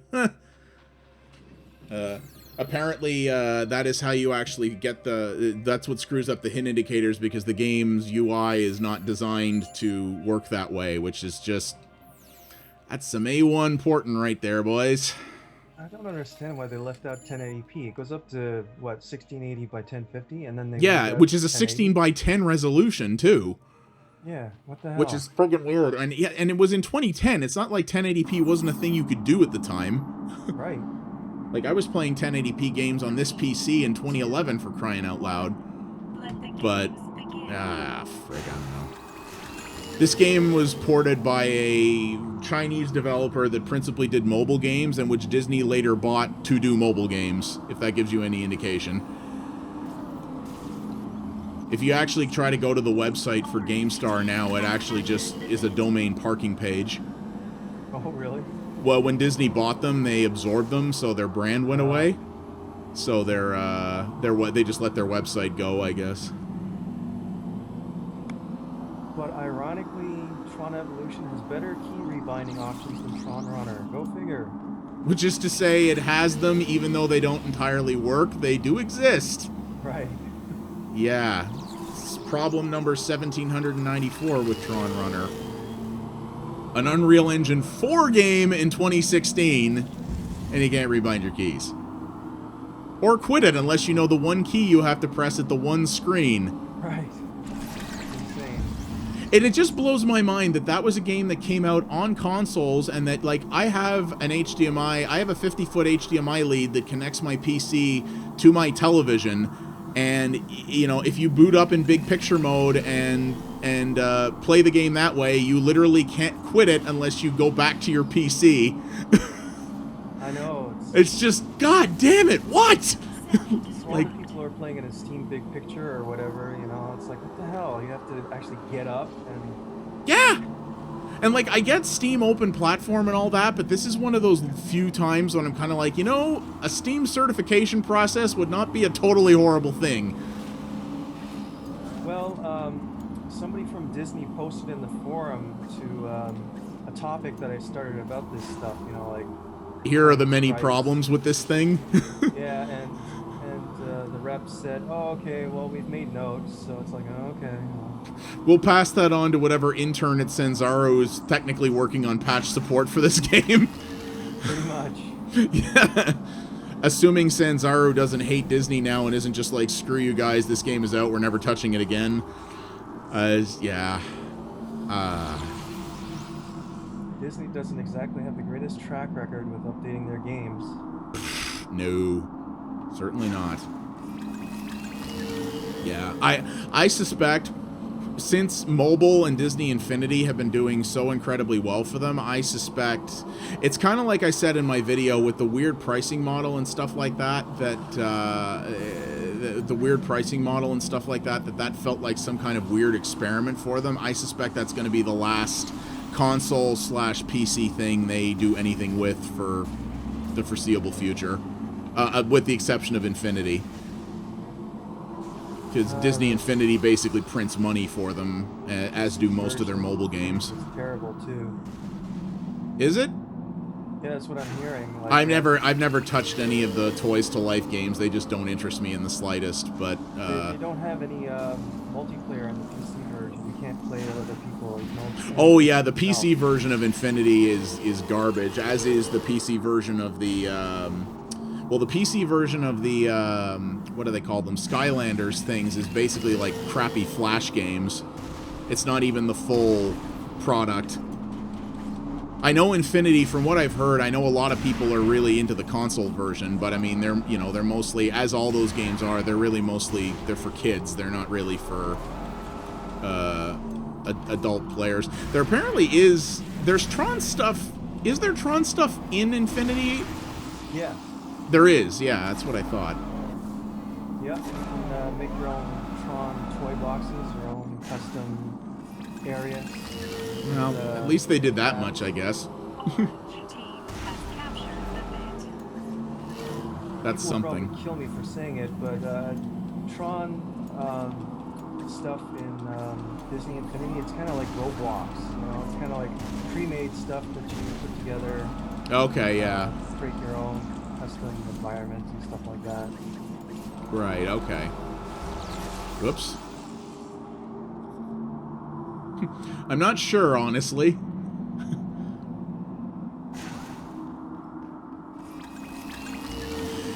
Yeah, something like you were talking there, Devin. Yeah, something like TF2 might be possible as well. What I'd like to do is not even necessarily try... I mean, map making is one place to start. What I'd really like to maybe do is try to learn how to use something like either Unity or preferably Unreal Engine, so that I could, you know, in theory at some point, if I had the, you know, people, if I was actually able to assemble a group of people to work on art and stuff, to actually be able to do like an actual proper game or a mod for another game or something like that. I guess map making is the easier way to start with that kind of thing, for sure. And yeah, I don't know what the Source Engine's map tool is like now. It's probably a little dated, but I imagine it's still not bad. And Source 2 is coming at some point.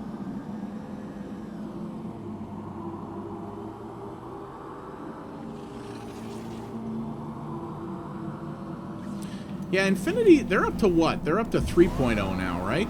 I think? Yeah, that's what I thought. Oh god. Tried to take a tank and it done blowed up.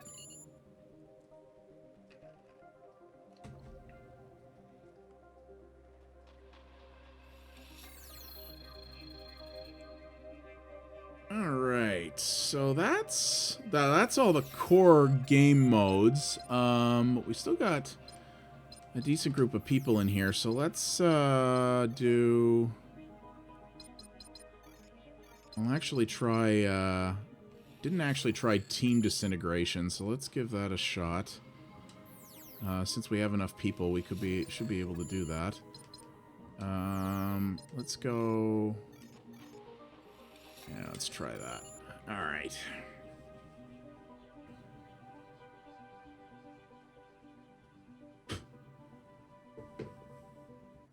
Okay.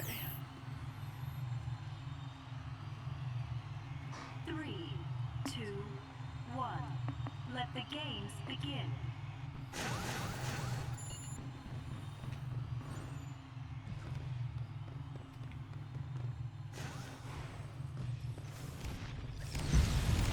Wow, really, eh? 4 hours. Holy jeez, I didn't think it was that thin. Devin was saying they got for Infinity 2.0, he bought the figures and stuff for Guardians of the Galaxy and Avengers, and he and his friend wanted to see all the content that came along with those figures, and they went through all of the stuff for both of them in 4 hours. Oh, wow. I guess for their individual missions, I guess a lot of the appeal of Infinity is supposed to be having the toy box and stuff like that to sort of make your own fun, I guess. So that's probably more what the... Yeah, exactly. Ryan Flynn just said that. It's like, yeah, it's supposed to be more the fun of just messing about with it rather than the story stuff, I guess. But, yeah.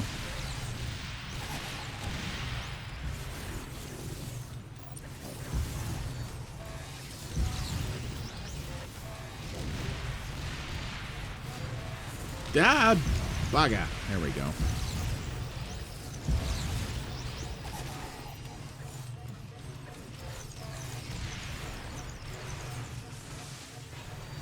Ooh, you got a triple D res there. That worked out all right. Doesn't actually credit that, but... Yeah, I definitely got stun locked a moment ago. Yeah, it can certainly happen. And there doesn't really seem to be easy ways out of it.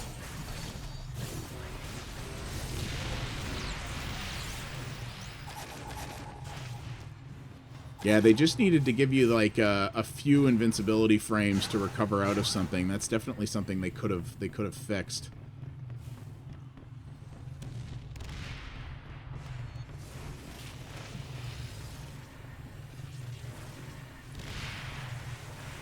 See, that's pretty cool. Stuff like that I find pretty interesting.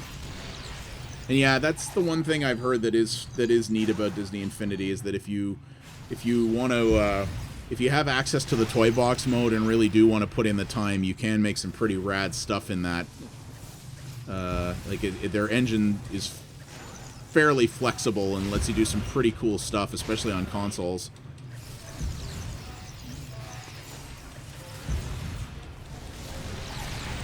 Oy vey. I might actually do... This is about to end. I might actually put this up to... And then we do the next match. I might actually put it up to a 50 kill limit, because we're actually getting the score limit hit pretty quickly.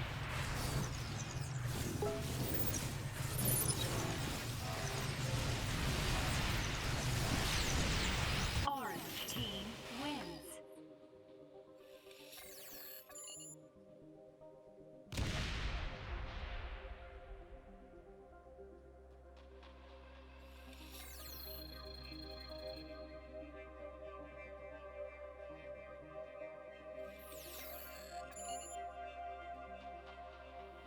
Yeah. Because my, I don't know why, but my girlfriend, for whatever reason, is, well, she actually likes watching the Oscars for some reason. This is rather interesting, apropos of nothing, really, but apparently, the Mad Max movie they did, is apparently completely cleaning up. Apparently they won, apparently it won Best Costume, Best Visual Effects, Best Sound, and that she said they just won a 4th award, too. I'm actually really surprised it's doing that well. Let the games I thought that movie was friggin' rad, but I didn't think it would do very well as an awards kind of thing, given that it's a, you know, incredibly well done, but also super brain-dead action movie. It's definitely not Oscar bait.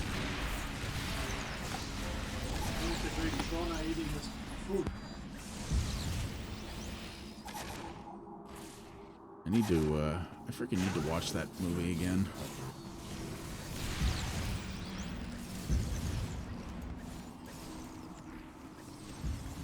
I just like the fact that it was an incredibly explosion-ridden action movie that actually did all practical effects.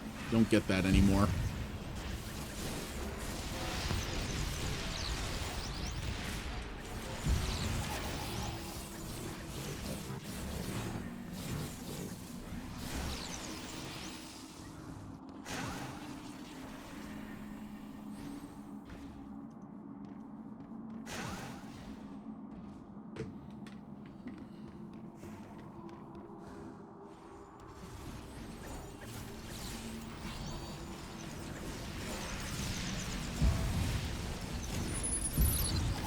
Actually, let's try this.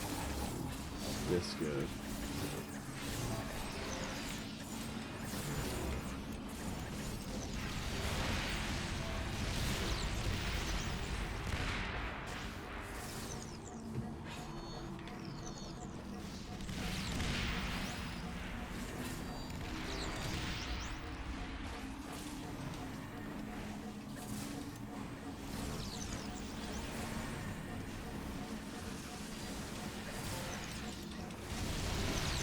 At least we got a more or less even score this time.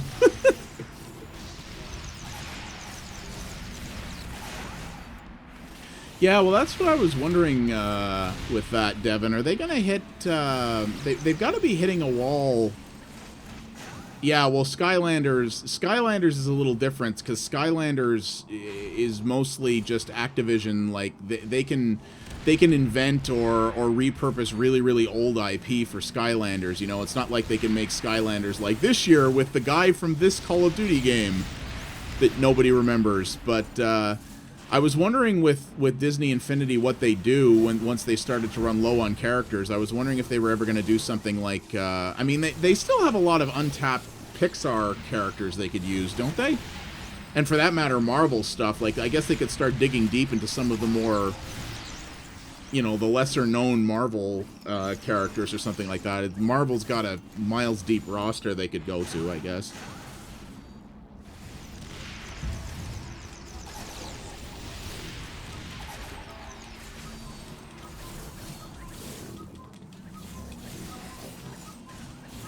What the heck is that noise I'm hearing? Just now? Yeah, it was just like a little doot-doot, doot-doot, doot-doot, but it like wasn't my health indicator. Huh? There's a cuckoo clock here. Oh, okay. I thought that was the game. No, I was like, what the hell does that mean? No, there's a cuckoo clock here. Oh, that's amazing. You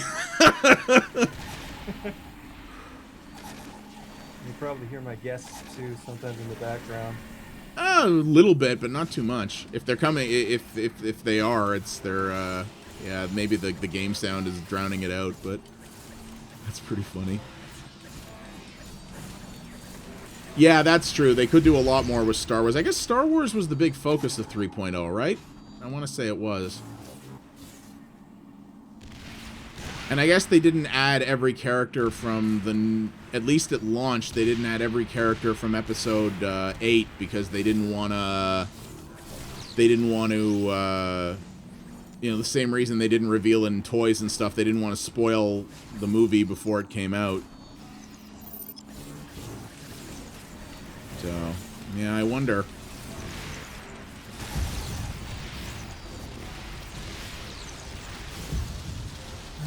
You know, when they advertised multiplayer for this game, they said that the matchmaking would be capable of matching people up that had matching skill, and that's definitely not the case here. Well, it probably if it had a decent player population, it probably would have. Now it's just like, oh look, there's other people. Right, that's fine. Yeah. It's just hilarious though that it's putting up people with a skill level of 50 against somebody like me with a skill level of 5 right now. Yeah. Oh well. Really? You didn't like that either? I'm surprised. I actually thought that was okay. Yeah. Now the well, and that was the other thing when you used Xbox Live, or when you used live matchmaking, because Live has, and I never knew how well it worked, because on certain games on the 360 it never really felt like it worked that well, but it's supposed to have, every player is supposed to have what's called a true skill rating, which is like a hidden rating behind that's supposed to be like the skill number that's based on your wins and other things like that, and that's what it was supposed to use to match you up. I never knew how well that worked or how well it worked on PC, but I imagine that was the metric they were trying to use to match people up with similar skills. I don't think that is, I don't think the scoreboard that you bring up mid-game is ordered by who's winning. I think it just lists them out. I think it only shows the actual, descending score list when the match is over. Because, yeah, if you bring this up...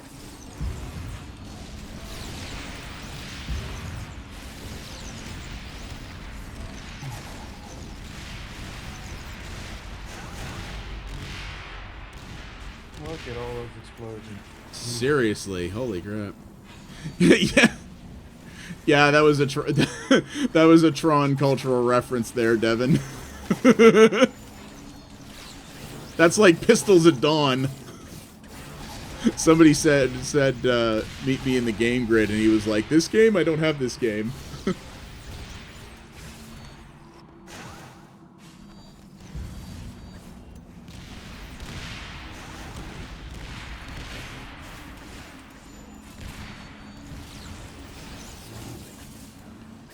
But, you know, the pit. You don't know what... Everyone knows what that is, right? You know where the pit is. It's where all matters of civil disobedience are settled in today's society. Well, that or Tumblr, maybe. I don't know.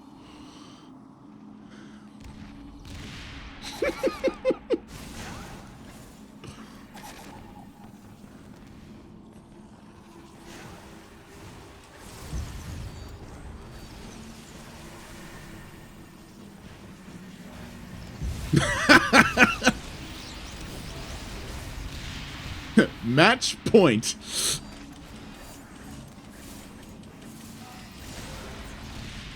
Yeah, most of these dudes aren't local. They probably don't know what the blurry pixel is.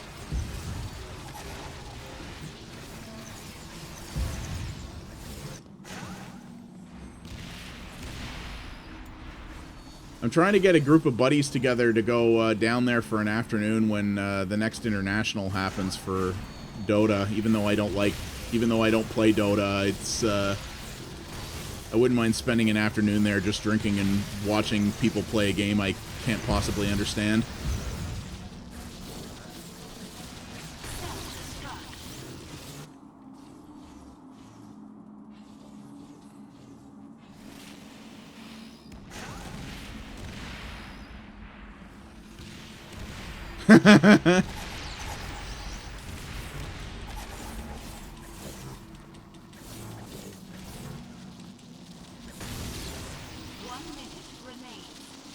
Oh, this is actually a remarkably even match.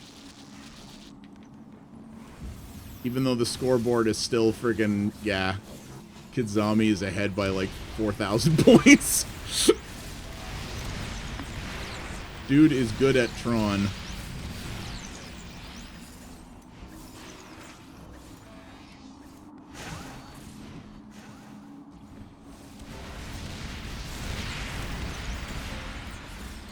A What is this virtual Tron con you speak of? I am intrigued. UTA is asking, hey, would you like to host this again for a virtual Tron con? That's on the day of the 1982 Tron Classic movie release date.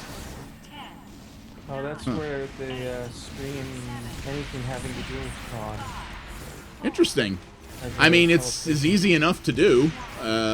You know, if there's a group of people to play with, that's the only thing is making having people to play with. Actually streaming this and running the game ain't nothing. That's dead simple for me.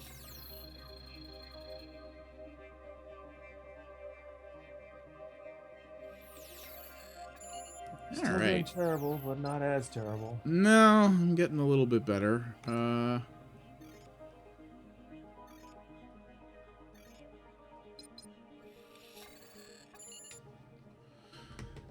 But yeah, I mean, I'd certainly be up for it. I mean, we've either got you know, we could either I can host this, or you know, we could even try if we can, again, if we could get a crew of people, we could even try hosting like a Tron 2.0 multiplayer session as well.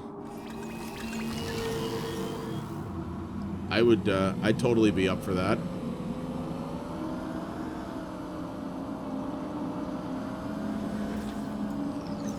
I've never even heard of virtual conventions before, but that sounds pretty cool, actually.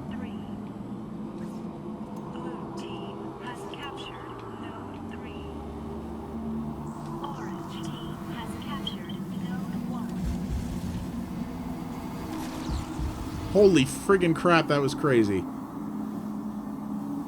I was trying to capture a point on foot, and Kidzami came up on me with his bike and basically was like running circles around me for like 15 seconds before he de-resed me. Like de-resed me in style. Yeah, well, no, totally. Yeah, I did actually.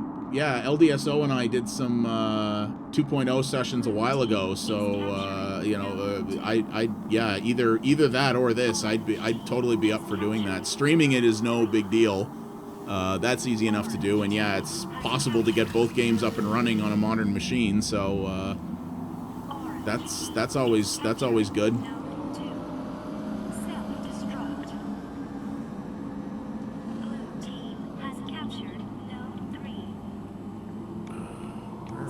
Other nodes at. These stupid indicators are throwing me off big time.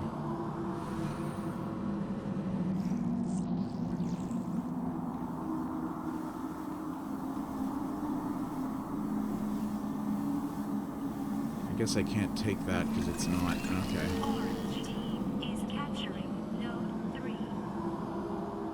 Yeah, let me know when it gets closer to that time, and I'm sure something could be done to that effect. And anything that helps me get more viewers, too, I'm always down for, so.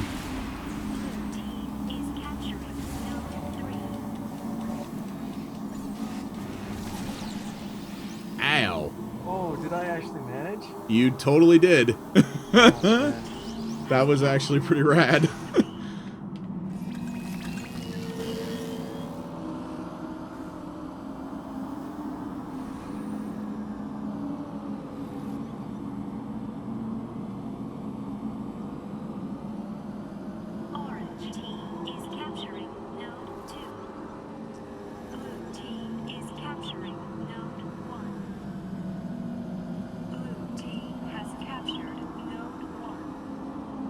Oh, I'm sure they will.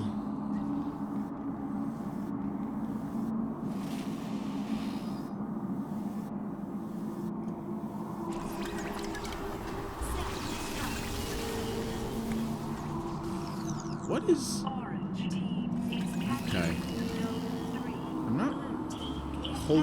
I'm not entirely sure how this whole tank node with the lock icon over it works. I captured the node, but I also still can't take the tank yet. Maybe that's because the connected node is not working? I'm not sure. I'm a little confused about that.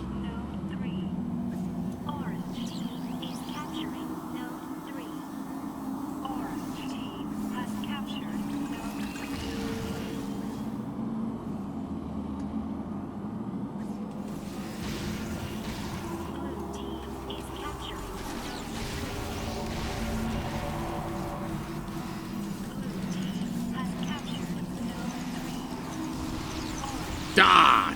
Son of a gun. I almost had him.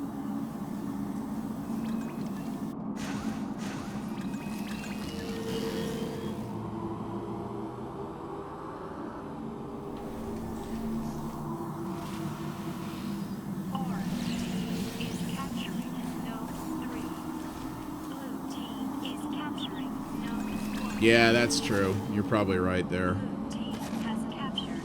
Is Civil War this year? I can never keep track of their insane release plans. Is that this year? I think it is. Yeah, yeah. I can never remember, but yeah, I went and saw an $8 matinee last Tuesday afternoon of Deadpool, which was people had already said it was good, but I've been kind of burnt out on the Marvel Cinematic Universe for a while, but man, was that movie a pleasant surprise. Friggin' love me some R-rated Marvel. Oh, it's in May. Okay, it's not even that far off.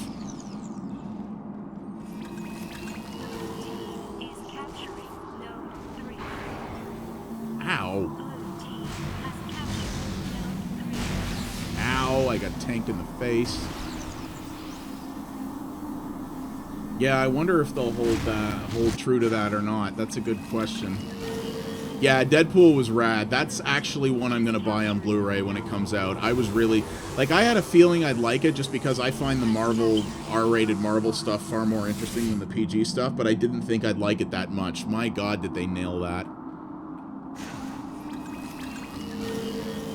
It was interesting. I was talking to people at my Extra Life Guild meeting the same night. Apparently, I didn't realize, apparently Ryan Reynolds had, like, been personally lobbying for, like, the better part of a decade to try to get that movie made.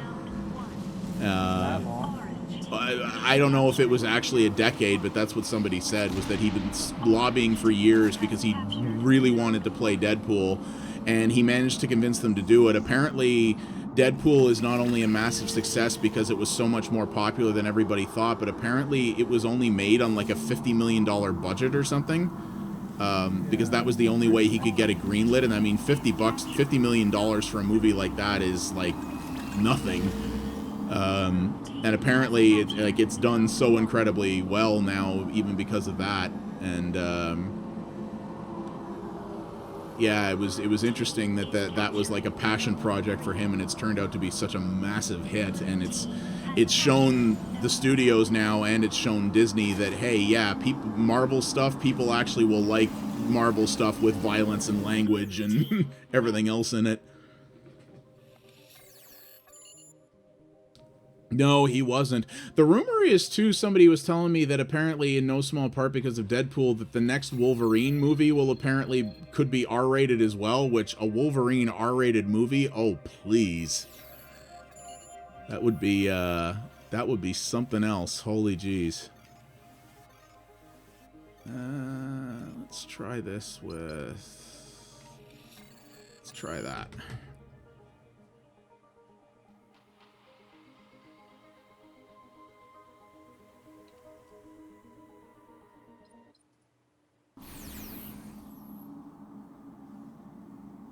Yeah, it'll do that. 3, 2, 1. Let the games begin.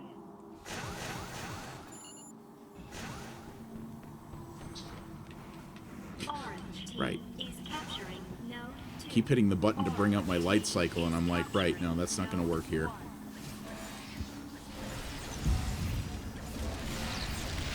Ah, bollocks. Tron 100 is becoming my new nemesis in this game. Orange team is capturing node 3. Orange team has captured node 3. Blue team is capturing node 3. Blue team has I will say that the, orange team is especially in this game mode, the announcers, both like vocal cadence and the repetitiveness of it, tends to wear on you pretty quick. Like this team is capturing this node over and over again does get Yeah, a little thin.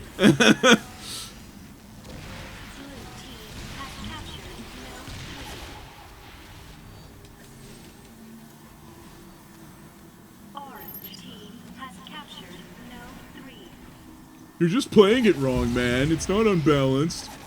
You just have to play better. Has captured node 1.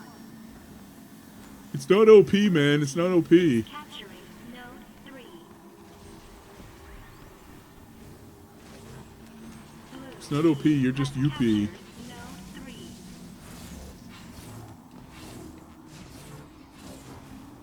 Orange team has captured node 1. Yeah, I agree. That's the least of Runner's problems, but yeah, I do tend to agree. That voice does get a little bit old after a while. I should get some of you folks to add me to your Steam friends list so that I can do the only leaderboard in Tron Runner that works for me is the stream leaderboard. I should get some of you guys to add me on Steam so that I can try to compete for times. Blue team has captured node 1. Because needless to say, practically nobody who is on my friends list is playing Runner, even though my friends list is pretty huge. Is capturing node 3. Orange team has captured node 3. Hooray! Got a Orange level up. team Nice. has captured node 1. Blue team is capturing node 1. Blue team has captured. You have 19 minutes? Good friggin' God, man. I think I have 3 1/4, maybe? Good Lord, man. Granted, I haven't played stream very much since I did my video. I actually do, even though Tron Runner makes me very angry in a lot of ways, I actually do want to finish all the levels. I'm a good chunk of the way through the 16 levels of the 2 other modes, but yeah, I do want to put some time into stream. I'm sure I could get well over 5 minutes if I just practice some. But God, 19 minutes, that is friggin' nutso. Holy crap. I just don't think I could concentrate for that long. Capturing node 2. Blue team has captured node 1. I can do the disc levels in Runner with keyboard and mouse, but the light cycles, it's almost impossible without a controller. Oh, is it? I never actually. That was the one thing I didn't do for my video that I wish I'd done. Is I didn't really play very. Like I said, keyboard and mouse were fine, but I didn't play with them very much. I probably should have given that more of a shot to say that. The little bit I played of it, it seemed okay, but I also didn't play any later levels with the keyboard and mouse.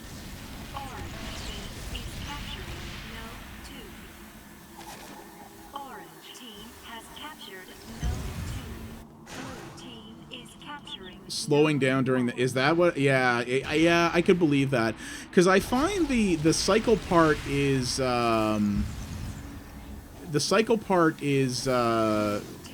in stream mode to be maybe that's just me, but I found the cycle part in that game in general to be, I don't know if you experienced this, Rod, but in Runner, well, I guess you did because you were playing with a keyboard and mouse, but even with a controller, I find the cycle parts in Runner to be a fair bit more challenging in terms of, like, just because the controls are a little more weird and you have that often very close time limit you have to maintain.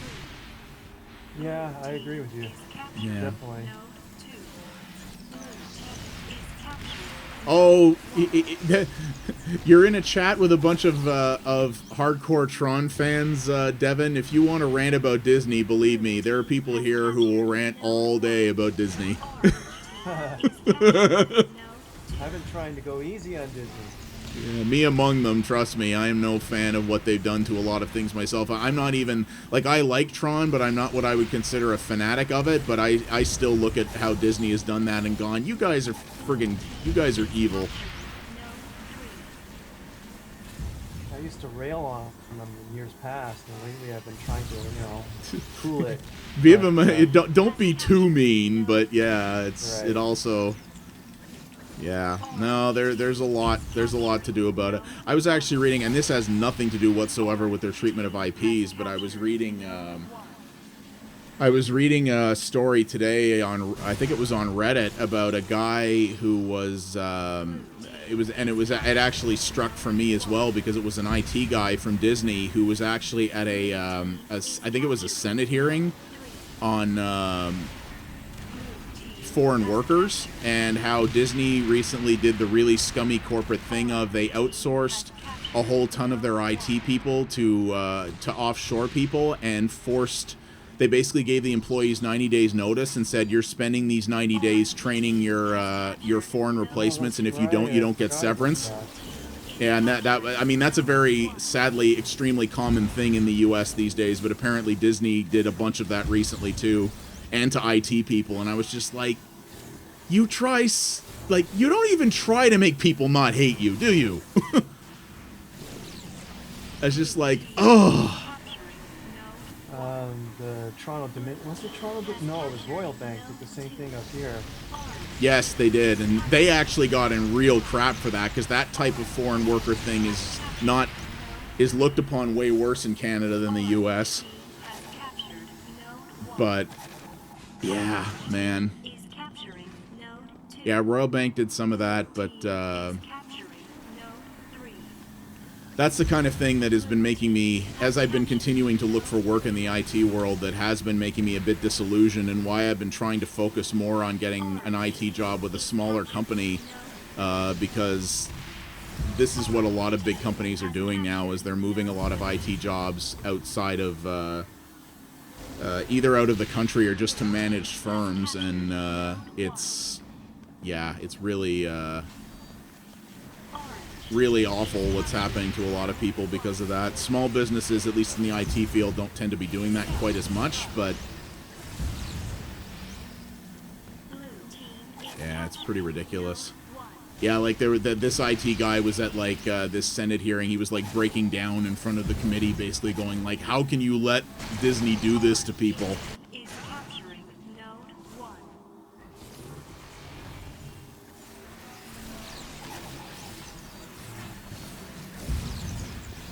Especially, you know, given that it's not like, you know, Disney is hurting for money or anything. Definitely not. Especially since they bought Marvel. They are making, good lord, they are making so much friggin' money off of Marvel. It's ridiculous. Oh, no, you didn't tell me that, Devin. That's cool. That's really cool, actually. Good on you. I'm really curious how that goes. Let's try this again. Buying Marvel and Disney were the smartest moves they've made in quite a while. Oh boy. Yeah, good lord, talk about a friggin' printing press. Probably the two smartest acquisitions Disney's made in the last like 15 years were them and Pixar. Yeah. Because holy hell, the friggin' money that they have made off of those two things. Yeah, and Star Wars is going to print them money for the next 6 years or maybe more. Yeah, totally. Yeah, and then they bought Star Wars. Like, talk about a friggin' trifecta of printing presses. Good God. If you ever want to try that someday, Devin, let me know, buddy. It's way easier than you might think to build your own machine. No problem, Chaos. Thanks for hanging out, buddy. I'm probably gonna call it in a little while too, actually, because I've got a bunch of stuff to do tomorrow. I should go to bed not too late. But thanks for hanging out, man. Thanks for coming, Chaos. Glad you could make it. Absolutely. But yeah, if you ever want a hand with that, Devin, let me know. Building your own computer is not nearly as hard as you would think, and it's one of those things where once you've done it a couple of times, it's very easy. I'm going to be building a new, as soon as I can find a friggin' job again someday, I'm going to be building a new computer for myself. I'm happy to show you how that works if you want when I get around to doing that. Basically, as soon as I get a job and know that I'm not going to get fired in like a week, I intend to pull the trigger on the new machine I have ready to go. Oh, he is? Oh, cool. Man, they never taught that when I was in school. Man, when I took my keyboarding class in grade 9, we still did it on friggin' typewriters. I'm not even that old. I'm not even 40 yet, for God's sakes.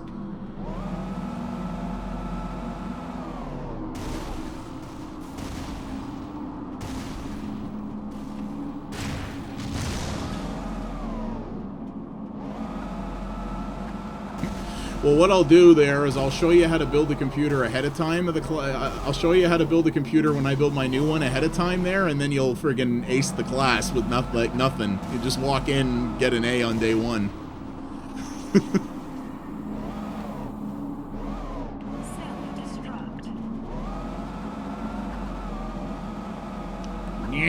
Oh, you can get up here with these. Okay, cool.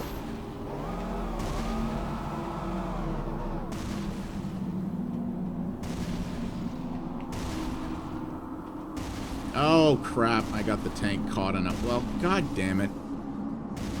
This tank is caught on the edge of a platform. Ah, fat. There we go.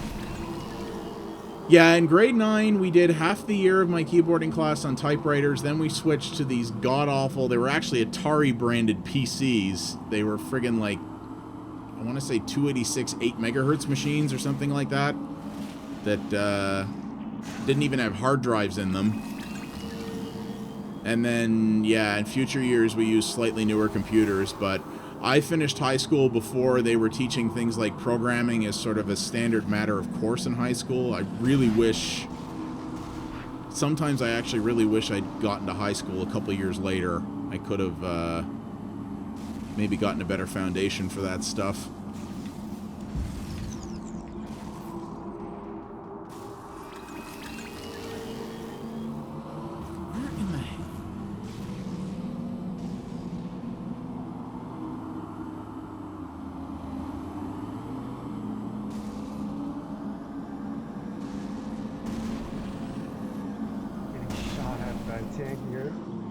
Yeah.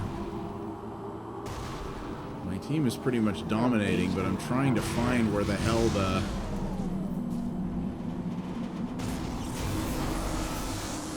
That tank was shooting me from halfway across the map, for crying out loud. Yeah, if you know how to lead with the tank, you can hit someone from quite a clip.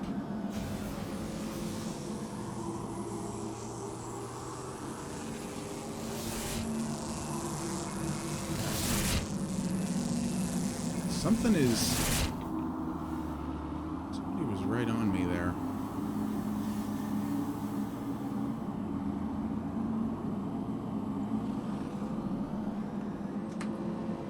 Yep, there we go.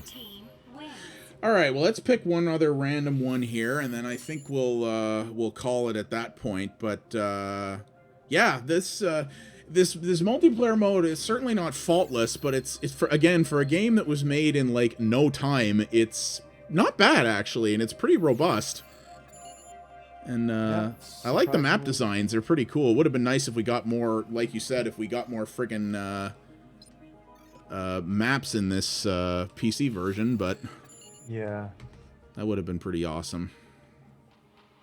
I wish there was. Well, there probably is a way with enough tinkering, but. Oh, probably. I have more maps because I got the first map pack, so there should be a way to give it to other people. Yeah, it's probably just copying files or something. I imagine it was funny. A lot of Games for Windows Live DLC was literally just copying files. It was funny when Fallout 3 actually came out. It was originally, even though it was single player only, it was originally a Games for Windows Live game, and I remember when you downloaded the DLC for Fallout 3, if you got it from the Games for Windows Live marketplace, you could literally just take like the module files it downloaded, copy them to another machine, and they had the DLC. Like, it was trivially easy to pirate it. It was kind of hilarious.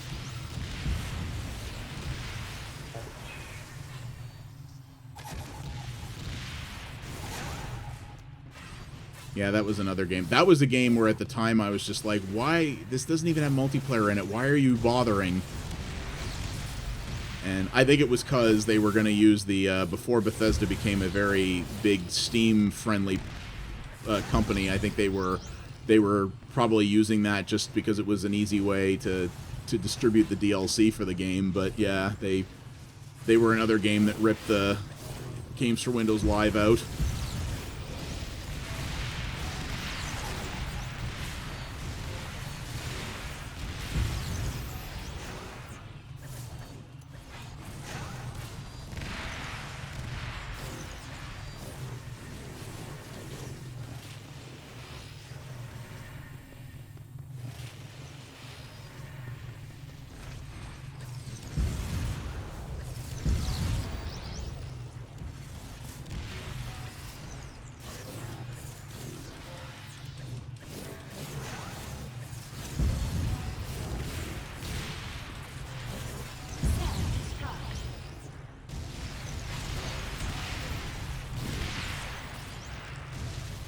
Yeah, I wouldn't know what to do with that for sure. I was never good at math at any age.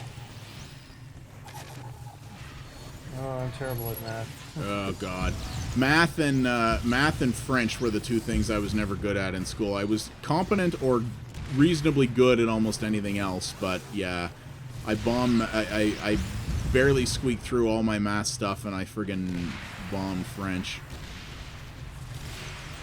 I did all right at French. Surprisingly. I had to downgrade to a basic level credit in grade 9 to get my one compulsory French credit, and then I was like, okay, good, I'm never taking a French class ever again. Which, admittedly, living in Ottawa, where half the friggin' jobs that are posted need bilingualism because it's a government town, was probably not my smartest move in the world, but... Yeah, I should have stuck with French too, but... Yeah, oh, well. My girlfriend works for the Auditor General's office, which is, she didn't need French to get the job, but to get promoted beyond basically one more level where she is now, she needs French, and she's doing language training that her employer is providing, but it is not... Oh, I just got another achievement. Hooray for our side? Win an online team disintegration match in the game grid. 2 or more human players required. Oh, okay, cool. But, yeah, she's been doing this French training stuff, and she's just like, ugh, it's a slog. What the hell? I'll do one more of these. Let's do one more with vehicles, and then we'll call that.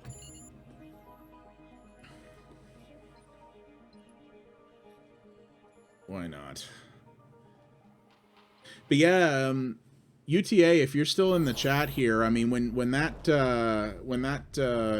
virtual con thing comes around, let me know, and we can totally do this, or we can probably even get a Tron 2.0 multiplayer session set up for people. Which, yeah, I'm happy to stream that.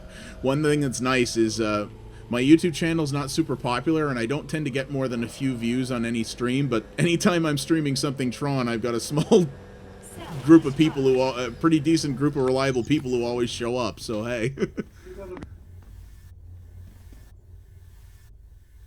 It's fine by me.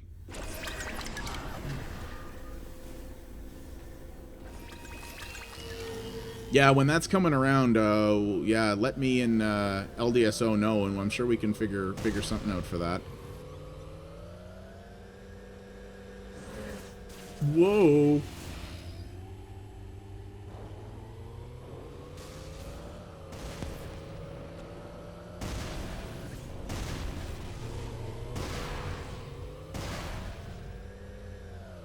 Yeah, I'd definitely be up for that for streaming either game. Yeah, absolutely. I'd be happy to either or both. Either way, they're it's easy to do once they're set up. So hey. Yeah, understandable. Oh, are you, Devin? Heading out where?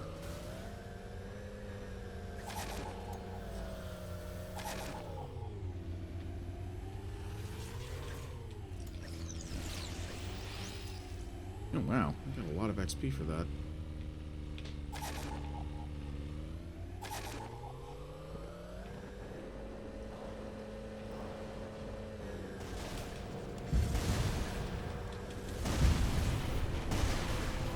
Like you're...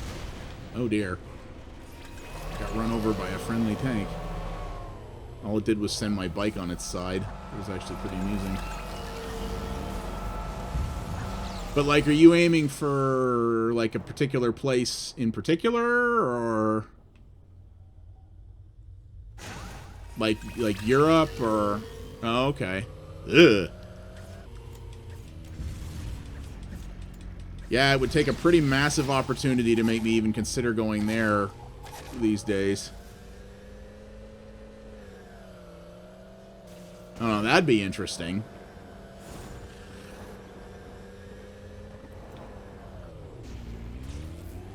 I still wouldn't mind going there someday. My girlfriend doesn't have a lot of interest. We're both travel people, when I get employed again, we want to travel some more. My girlfriend's never had much interest in going to the Far East, but I wouldn't mind seeing Japan. I think that'd be pretty rad.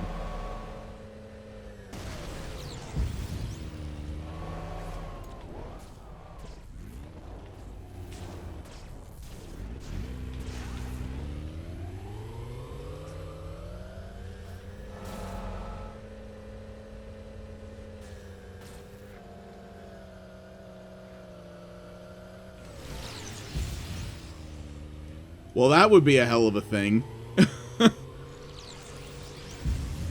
I think that's where a lot of people in the industry would love to end up.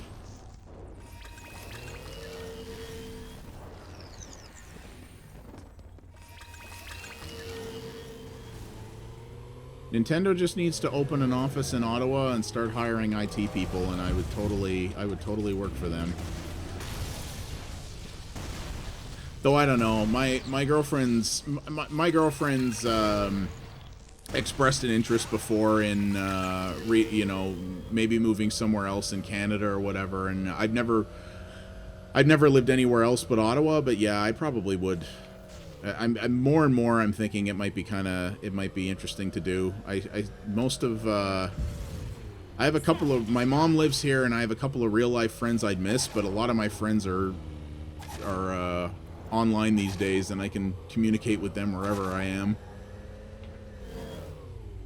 And yeah, that's true. Well, they're in Montreal, they're the biggest ones, but there's lots of other people in Montreal too. Like, that is a big place if you're looking to get into this industry. There's definitely a lot of opportunities there.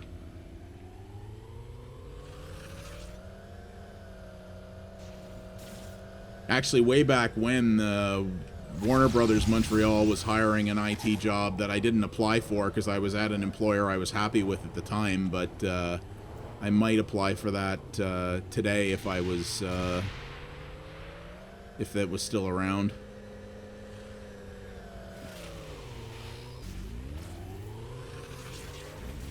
Oh, jeez.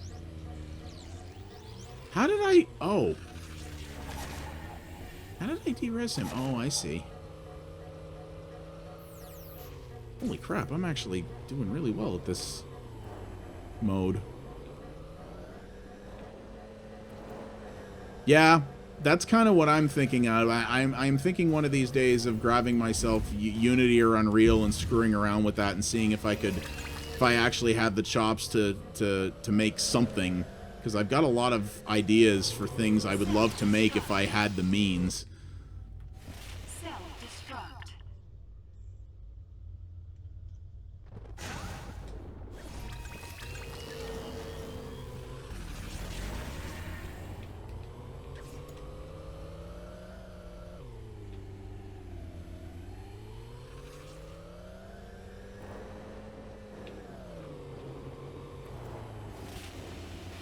Yeah, that would be kind of cool. Hey, that'd be rad, man. I would totally cover it on my channel too.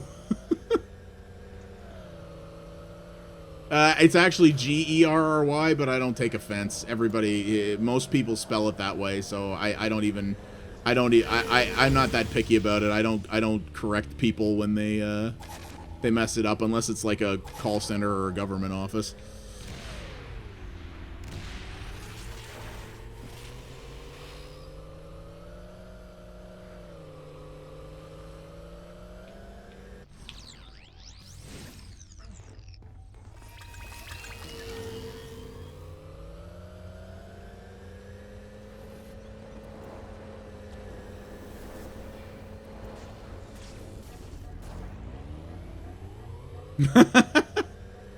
No big deal.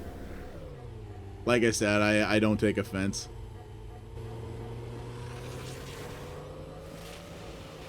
G is the more traditional Irish variant of the spelling, so it's not, it's the less common one.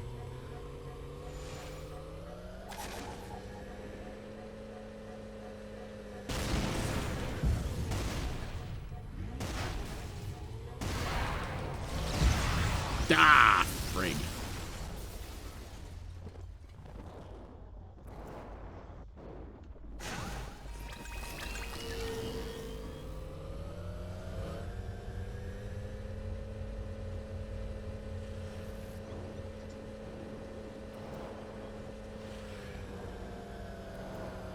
Yeah, something like that. Leprechauns and whatnot.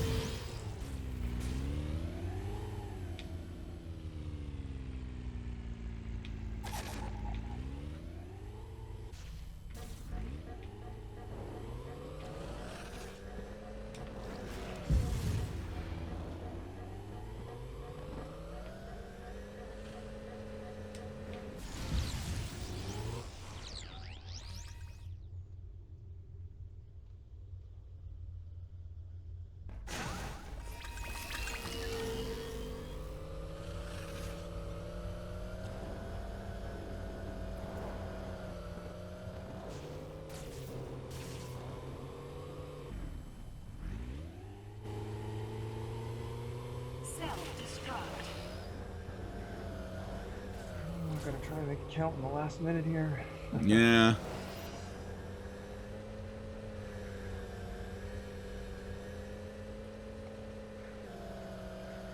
Oh, did you? Cool. Blue team wins. Nice. Wow, that one actually went quite well. Yeah, I think that would be really rad. I really hope we can make that come together. I am super looking forward to that. We'll see, but it's not a guarantee yet, but I think there's a good shot of it. Well, I think that's going to do it, guys. We've been at this for quite a while now, but this is really cool. We actually we got to show all the modes and all the maps. We actually had a pretty decent turnout tonight, and yeah, I'm surprised for a kind of crappy port of a game that uses Games for Windows Live. This works pretty well, actually. I'm rather impressed with that. So yeah, so that was really cool. So yeah, that was the Tron Evolution multiplayer. That was pretty neat. And yeah, but we kind of there's a little bit of virtual convention plans made in the chat tonight, so you never know, we may play this again. We may play that again at some point, or we might do some more Tron 2.0 stuff. So well, keep an eye on the channel. We'll see what happens with that stuff for sure. But I had a lot of fun with this. So yeah, Rod, thanks for hanging out, buddy. I really appreciate it. Well, thanks for doing the stream. And yeah, where can people find all your various stuff? Because you do a whole bunch of stuff on YouTube and on the web and stuff for Tron fans. Where can they find all that? The easiest way is probably just go to our website, ldso.net, and you'll see there's links on the main page, the front page, that you can click on to go to YouTube, etc. Cool. Okay, great. So, and yeah, you're working at someday we'll get the next version of the Killer App mod whenever you get the time. I know that's it's a long process, Yeah, so it's been for dragging sure. on for too long, but I'll get it done this year. For sure. And yeah, we'll probably do, like I said, we might do some more Tron 2.0 multiplayer at some point too. That's a whole other experience from this, and they're both good, but Tron 2.0 is definitely sort of where the coolest thing is. So we'll definitely do that at some point. But yeah, thanks for hanging out, everybody. This was actually a ton of fun. I wasn't sure how many people would show up tonight, and we got a really good turnout, so I really appreciate that. And yeah, if you're watching the VOD, if you enjoyed this, please consider liking the video and subscribing to the channel. That does help me out a great deal. And I have done full playthroughs of Tron 2.0 and the Tron Evolution single player on the channel as well. And Rod and I actually did a video showcase of the Tron 2.0 multiplayer some time ago. So basically, if you go to my channel and just search for the word Tron, you'll find all that stuff for sure. So yeah, thanks for hanging out, everybody, and I will see you guys all next time. Have a good night, all.